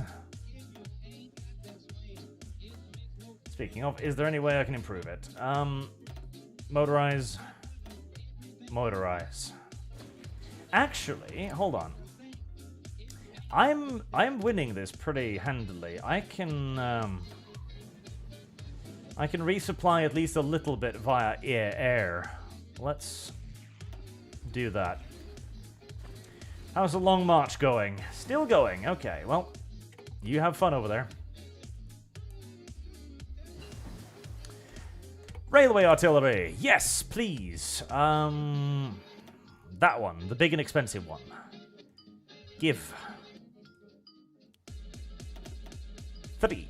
3 will probably be enough. Yes. Give. And I need metal again. I'm wondering how the hell these supplies of metal are actually making it through, because you'd think the Allies would be keeping the sea lines pretty blocked up at this point, but apparently not. Jet aircraft, yes, give. There's actually if you Google it on YouTube, there is actually a recording of the first time bomber crews were faced with a MA-262. I think if you really search like the first jet encounter or something, you're gonna get it. It's really interesting because you can hear the bomber crews panicking, and they go like, "It went by like a star" or something, which was really cool. That's just a weird thing to hear. It's like, wow. Yeah, they would probably be fucking confused, wouldn't they, when this thing just zooms past, spewing fire out of its engines. Revive Samurai Legacy. You know, that sounds like a brilliant idea. Actually, it wasn't. The Samurai Legacy did nothing but bad things for the Japanese. I swear to God, nothing but bad things. And this was throughout their entire history as well. There was an amusing incident during the Russo-Japanese War. God, you're actually going to be able to push through there, aren't you? A mechanized division. In which they were assaulting one of the countless Russian forts in the area. And this was around Port Arthur, if memory serves. And they couldn't take it. They tried multiple times, and they couldn't take it. Every time the Soviets repulsed them, and they would have to run back screaming. And this eventually reached the upper command echelons, of course, who began asking some questions, like, how the hell can't you get this fort? And the Emperor himself, the Emperor Tenno Heika, he commented, because they were complaining about something. What was it? They were complaining about their men. That was it, yes. They were Japanese officers, and they were complaining that their men kept running away when they were attacking the fort. They kept retreating without permission, right? And they complained about this, and they whinged about it, and this somehow made its way all the way back to Tenno Heika, who responded to the complaints by saying that the men wouldn't run away if their officers would lead by example, or something like that. Like instead of complaining about your men, why don't you lead them? Something like that, right? And the army officers, so incredibly shamed by this, donned their traditional samurai regalia, like samurai armor and swords and shit. Their hereditary, because they were practically all samurai families in the military, so they actually had like old real samurai armor. And the officer corps charged the bunker next time.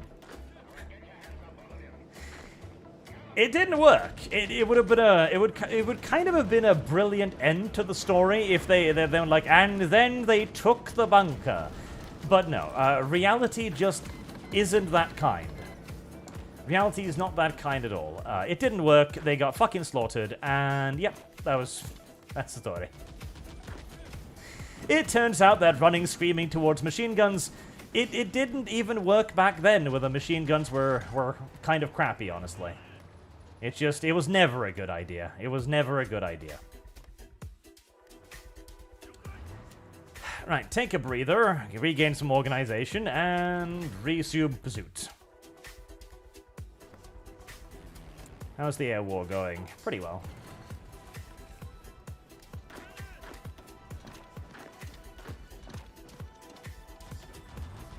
Alright, that will at least cut off that mechanized division, and nope, I wasn't quite lucky enough to get in behind them there.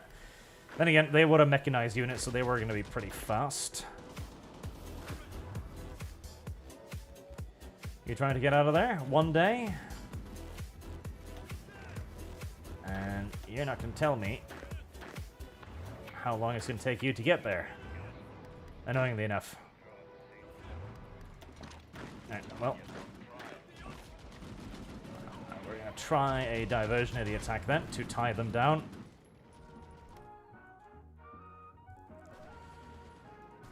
Hopefully. That'll maybe cut off another unit. Well, at least get the tanks. And if it'll get the tanks, that'll be something. And in the north, how's the story up here? The story here is that they're actually managing to break the encirclement, the little shits. With a single Mongolian cavalry unit. Christ, okay.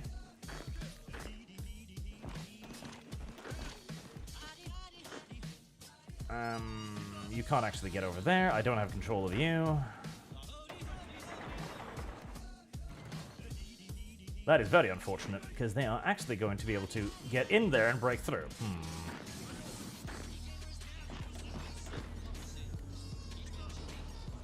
And you're not going to have quite enough oomph to get through there either. Gosh darn it.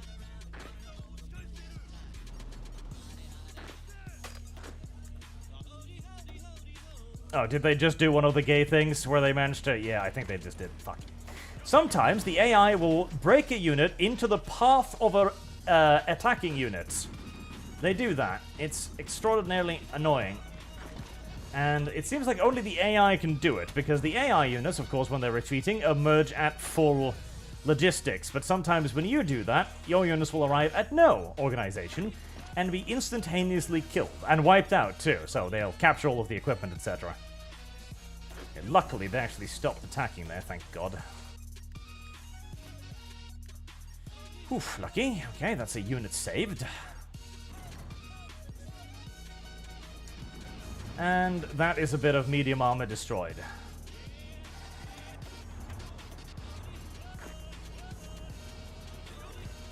It's also yet further of my units are routed, though. I really wish I could naval invade that spot. So even with the air supply, I am not getting anywhere close to enough. Right, do I have any more transport aircraft? I think I do.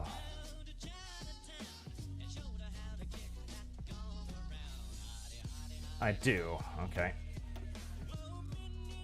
50 more of you. You are going to get no training.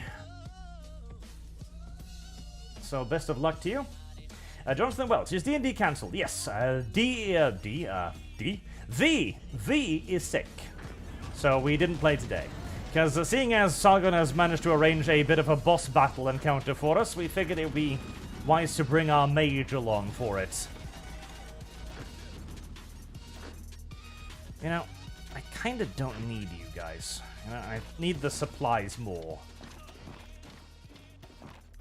You go back down there. But it should be back on again next week, as usual, hopefully. I'm still out of power. Gosh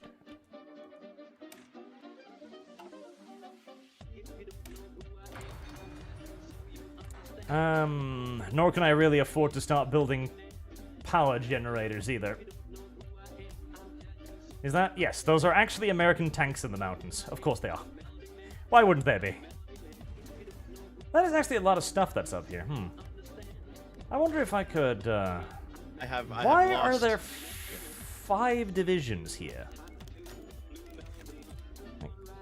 Surely 2 will be more than enough.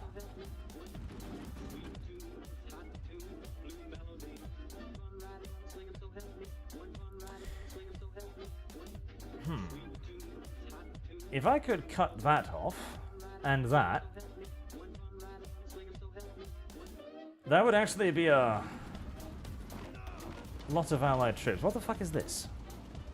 Burma. What? Controlled by Reorganized Republic of China.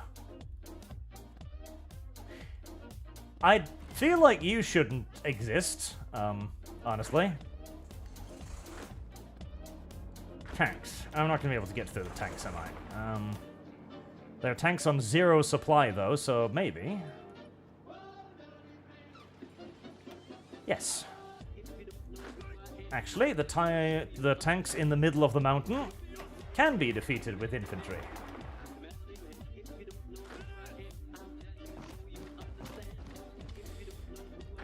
And close this, so I don't need to worry about it anymore. Type 5 chassis. Nice. Okay, modern tanks. Modern tanks and big old strategic bombers.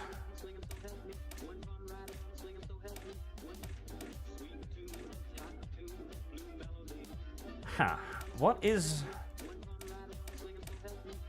This one is more expensive and gives 2 points of agility. Fighter bombers. Never use fighter bombers. Fighter bombers are always useless. Ah, Oka. The suicide bombing craft. So, the Oka, in case people are unaware, the Oka was a rather interesting little thing. It was a rocket, essentially. Essentially a giant-ass rocket with a dude as a pilot. So the pilot would sit inside of the rocket, and he would be fired at the enemy from the underbelly of an aircraft. So the aircraft would carry the rocket, and then it would separate the rocket from the... Yeah, I figured you'd be starting to rat me over there eventually. It would be fired from the underbelly of the aircraft. And suddenly, you started doing no more advancing, did you? God damn it. It seemed like I could get through there, but... apparently not. You are relocating. Okay. In that case... I'll take the opportunity to grab a little bit more terrain.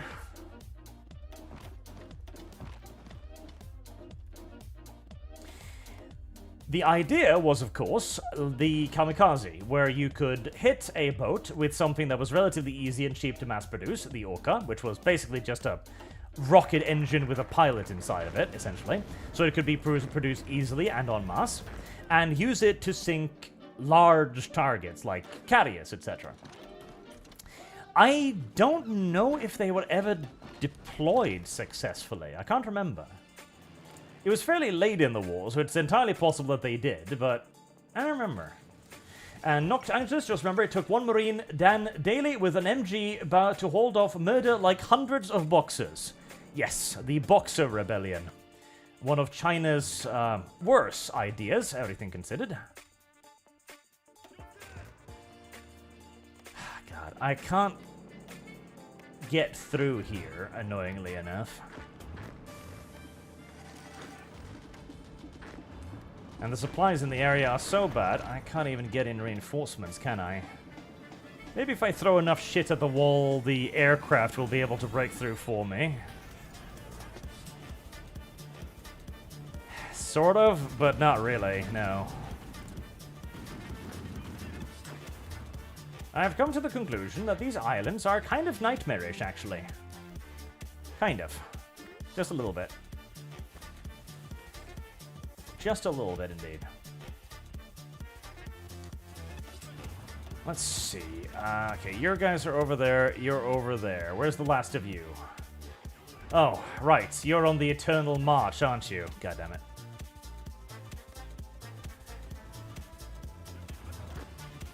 Pull those back to bring back everything we can, and we're just going to try a naval landing behind them.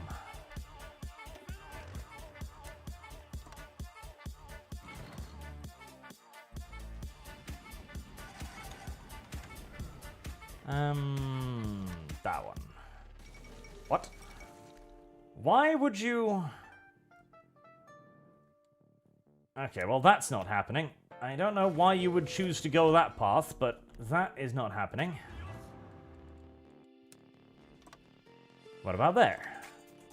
No. Okay, well, that is more naval zones than I can actually cover, honestly, so... Never goddamn mind. The Boxer Rebellion.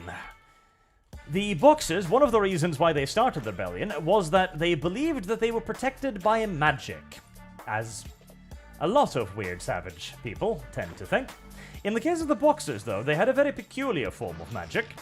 The Boxers believed that they were able to make themselves immune to bullets by carrying a special-made battle standard into battle. This battle standard was made from the pubic hair of virgin women. I'm not kidding. Look it up. That was how the Boxers expected to keep themselves safe from bullets. I'm sure I don't need to tell you how that worked out in the end, as I'm fairly certain you've got a general idea of how that worked out. It was a terrible idea.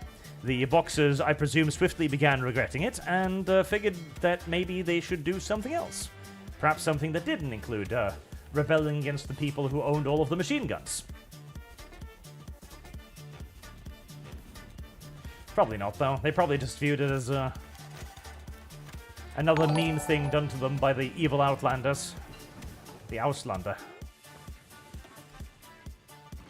Oh, these fucking mechanized divisions are a pain. I need to start getting better tanks, because I'm actually getting... I'm actually not able to pierce their armor, which is a big issue. If I can't naval invade them, how the fuck am I supposed to deal with that? That's a tremendously good question. That's a tremendously good question.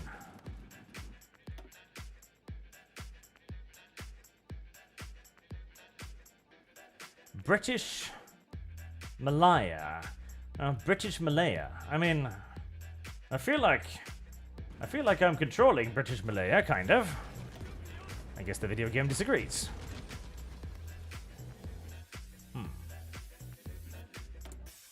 Ah, yes, my slave soldiers. Good. Let's see.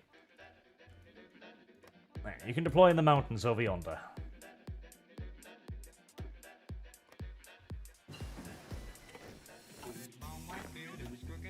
And begin training.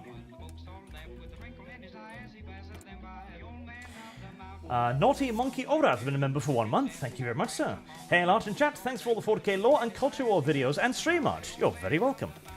I'm glad you enjoy it. Jet engines. Give. And tank stuff.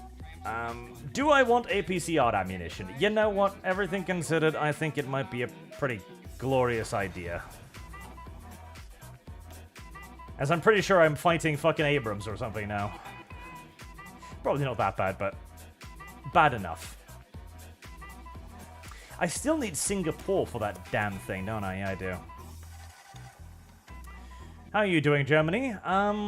Pushing, I think.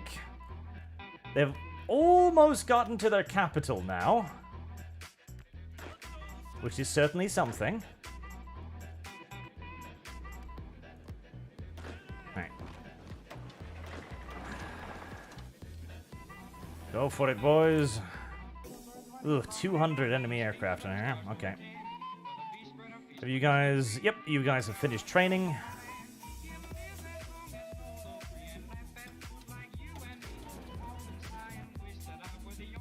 There, that should give me back air superiority, hopefully. As their fighters are a lot better than mine.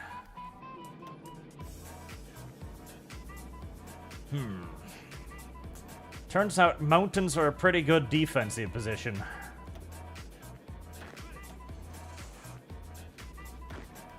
Turns out mountains are a pretty good defensive position indeed.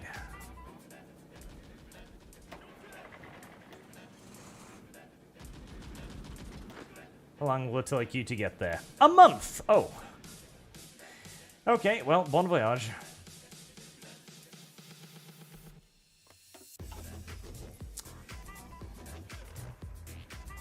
Excuse me? Oh, did you cheat me? Yeah, you did, didn't you? Yes, you do. Yep, they're outrunning the units, and they're catching them because they're moving max speed through the jungle. Oh, brilliant. Absolutely brilliant.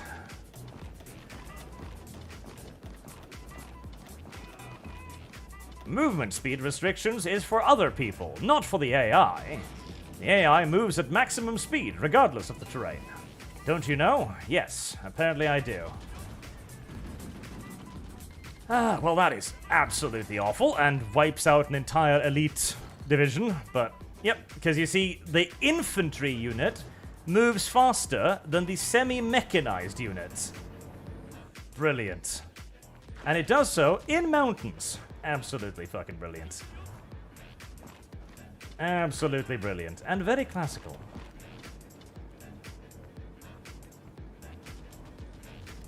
Yeah, you are fucked, I'm afraid, and there is absolutely nothing I can do about that. Not a damn thing. Ah, AI. AI indeed. AI indeed. Now they're bringing in more tanks. Pershings now, heavy tanks, great. How on God's good earth they are bringing in the supplies to support this, I do not know. But they are. They most assuredly are. I'm not going to get through that mechanized division.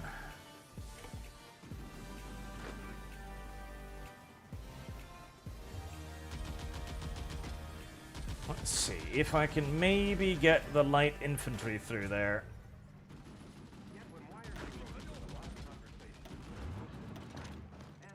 Let's see if I can at least save one of them. That would be something.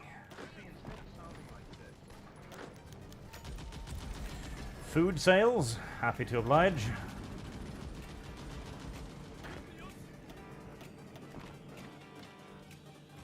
If I can at least get that one out. Oh my god.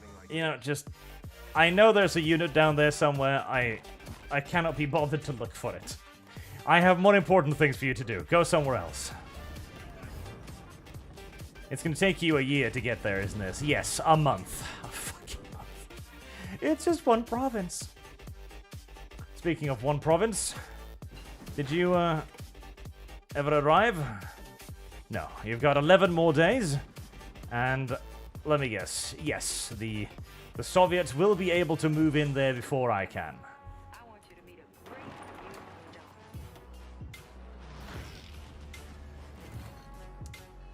dog. 9 days.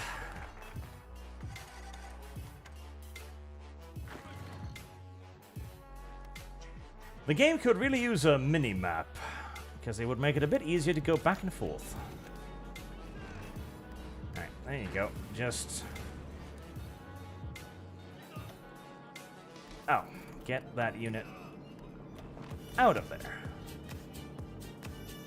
Yes, yes, yes, yes.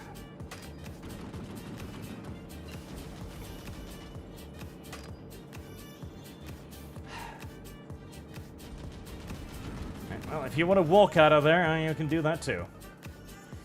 Finally, they've brought in so much shit that they've ran out of supplies. Thank God.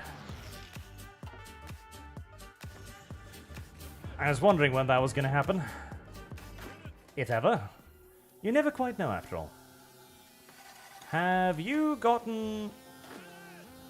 what the fuck now? Where did you come from, then? I have no goddamn earthly clue, actually, where that came from, but I guess we'll go up there, then. And more stuff. God damn it. Oh, God help me. I think this might be the extent of the advance into Russia until logistics can be built. It might very well be about as far as we can get without building up some stuff. Because it's, when it's taking a month to get from Territory A to Territory B, that might complicate matters a bit too much. So, the enemy can still move through there, but I can't move through this China thing, so I would need to get through there. Oh, well, I'm not gonna do that. Right. Are you gonna... 16 days. Holy hell.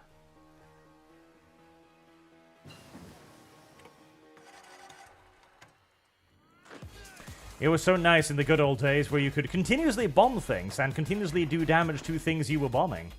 Now that you have to engage in combat to bomb things, it's a lot harder to siege shit out. Keep researching cannons. I do desperately need the better tanks, and I've been putting off the better tanks for really far too long. But I wanted the biggest, baddest tanks. The biggest, bestest tank. I want the huge tank. The big kawaii tank.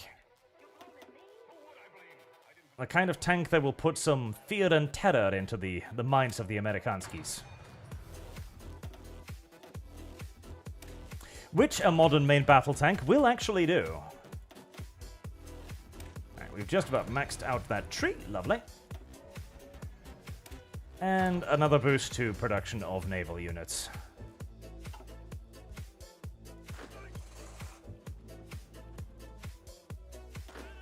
Right, we'll need to just start pulling back up there a little bit. Begin building some actual infrastructure, and then try again once everything is actually constructed to a point that can actually help us attacking. And this area is probably just going to be given up on until I can take Singapore, because I need to land behind this shit.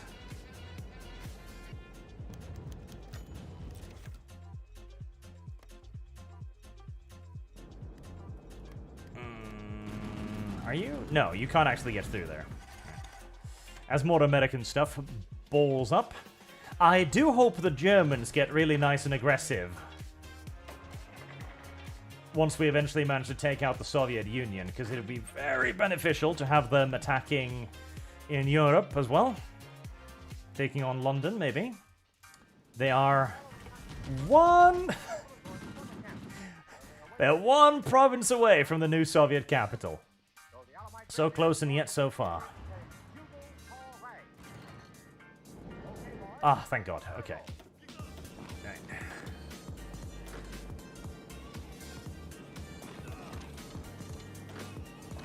Let's get you guys repositioned then. Much better.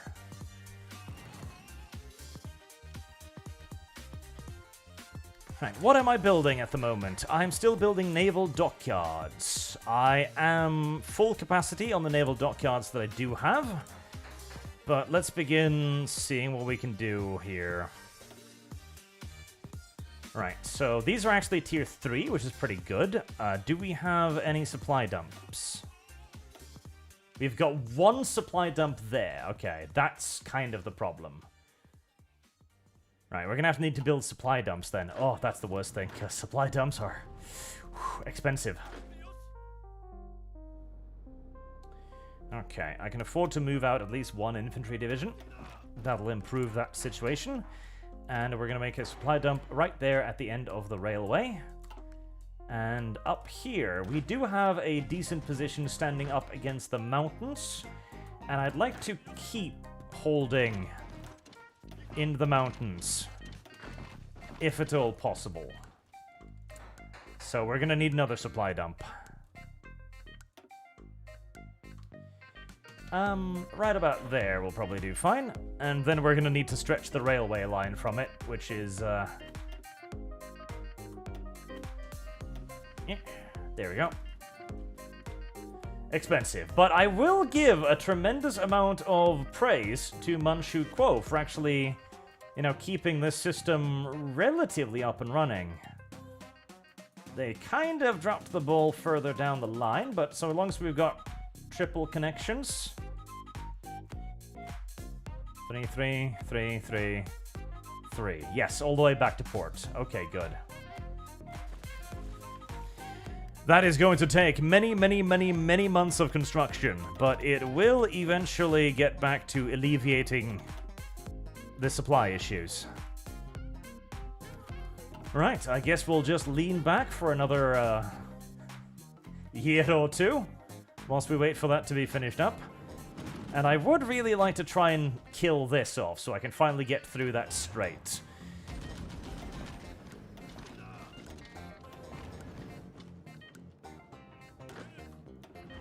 Let's send over the special forces to do it.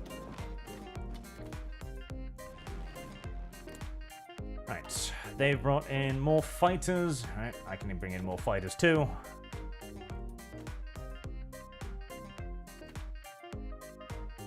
Where to put them? 100 fighters there. 100 fighters there. 100 fighters there. Did I bring any more bombers? I don't have any more bombers yet. 100 bombers. Is 100 bombers going to be enough? The eternal air war drags on.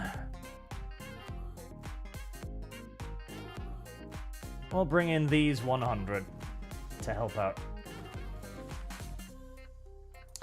I don't want to know about how many aircraft factories the Americans have producing fighters right now. I really, really don't want to know. I'm tempted by some night fighters, actually. Because that air attack is enormous. Yeah, let's start researching some night fighters. Oh, can we not have that? Why not? 105 experimental. Shit. What is that?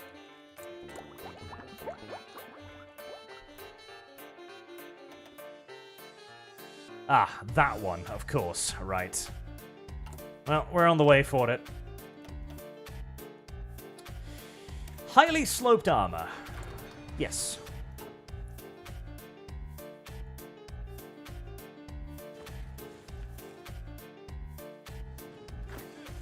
Sitzungskrieg now commences. There might be some opportunities in China, though. Perhaps to deal with some of their units there. Right. As soon as these arrive, we can begin making an effort with Singapore. And this time we're going to bring in a little bit of extra help. Let's see. Nope, that was not what I intended to do. That. Come here, battleships.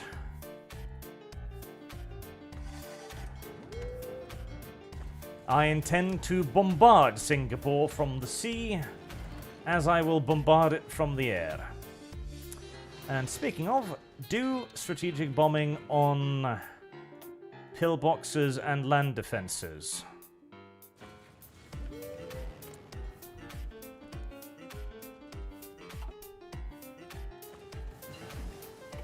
Heavy anti-tank upgrade. Jet aircraft airframe. Jet aircraft. Beautiful. If anything is going to start winning me the eternal air war, it is an endless amount of jet aircraft and APCR ammunition. Also, I do need to continue building the rifle AT grenades and all of that other nonsense. Why did you stop your strategic thing?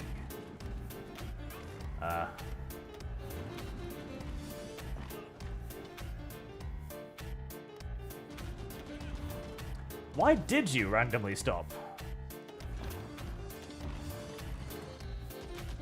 Okay. Apparently, I'm not allowed to strategically relocate through that area. I don't know why. There's literally a railway underneath their feet, which I presume they refuse to use. Seems stupid, but oh well.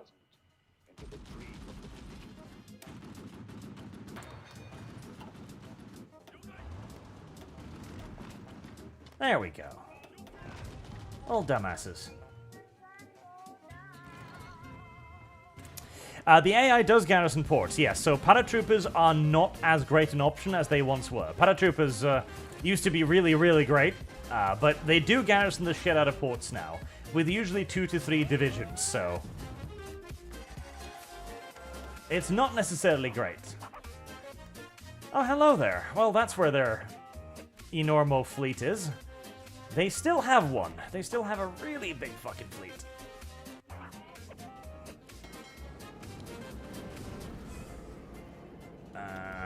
Why are you currently repairing? Yep. Break that off.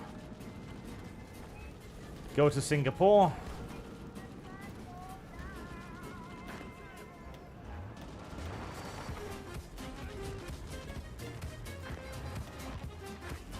And let's see what all of this shit can do.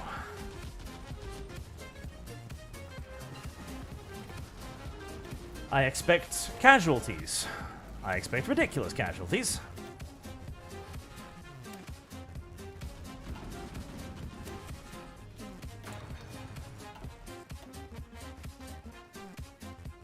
But I also expect to hopefully be able to actually break through.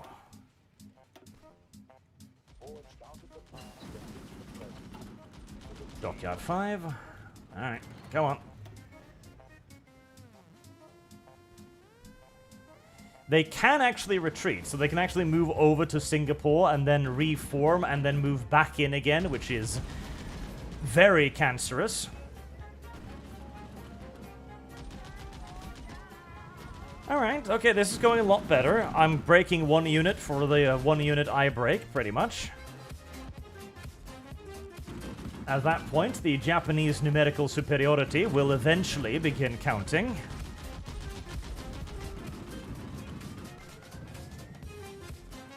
And the aircraft. The aircraft are the ones really doing the work here. A small treaty with Romania.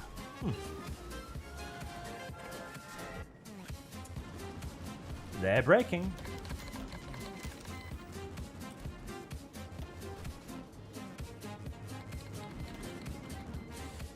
Have you played Hearts of Iron 3 Black Ice? Yes, I have. I think it wasn't even called Black Ice back then. It was just called Ice, I think. That was the original mod of this. Very, very good. It was what got me interested in the Black Ice thing to begin with. Hearts of Iron 3 is still, in many ways, in my opinion, superior to Hearts of Iron 4. Like, 4 has a lot of really good things, particularly the construction system. Like how you actually make units, and like the production of equipment, etc. is vastly superior in 4. But the combat is much better in 3. No doubt. The combat is way better in 3. And that's saying something, considering the combat isn't exactly, you know, super hyper complex or anything like that. It's just, it feels better. Hearts of Iron 4 really has a problem with how, like, moving on the map just kind of feels like you're sliding tokens around rather than armies. Like, this is a ridiculously massive fight that's going on here for Singapore, and it doesn't really feel like it, because even at the end of the battle, if you want to see, you know, casualties, you've got to go over to a different tab to look at it. And it does indeed look like we've finally managed to break through, with the aircraft doing, like, 98% of the damage. Come on. There we go, the fall of fucking Singapore. Jesus. That was 25,000 to 185,000, so 25,000 casualties on the attacking side. Very nasty. Soviet Union is down to 34%. Oh god. And Germany still isn't pushing as hard as I would like them to. Goddamn Germans. Fucking Germans, I swear to god. Oh hey! Hello! Well, what is this? I do like the fact that they managed to pass through 2 levels of naval control zones to land forces in China. The AI does not care for your rules, silly video game player. The AI's rules are very different from yours, as I am indeed experiencing. Ah, well, I am actually more than happy to see that, because if you want to fight in China, where I actually have supplies for once, I'm more than happy to help you out with that. Let's bring back the Imperial Guard and the tanks. That really will be almost nothing but a nice way to get a few extra captured troops. British Malaysia has capitulated for, I think, the 3rd or 4th time now. It just kind of keeps doing that for reasons unbeknownst to me or anybody else. But yeah, if America wants to invade China, that is A-okay. Ah. Stuck Americans. You have nowhere to go. Absolutely nowhere. How very, very, very unfortunate. Let's see, can I come over there and kill you, or is that a little bit too early? No, with air support, I think it might be doable.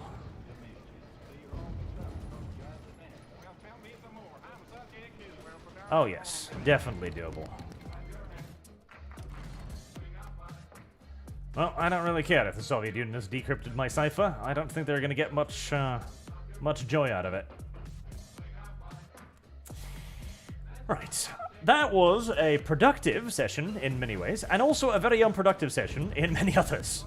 Because the sheer amount of Americans in my way means that what did we get done today? We did get something done. We've gotten full fuel autonomy. That is an enormous deal.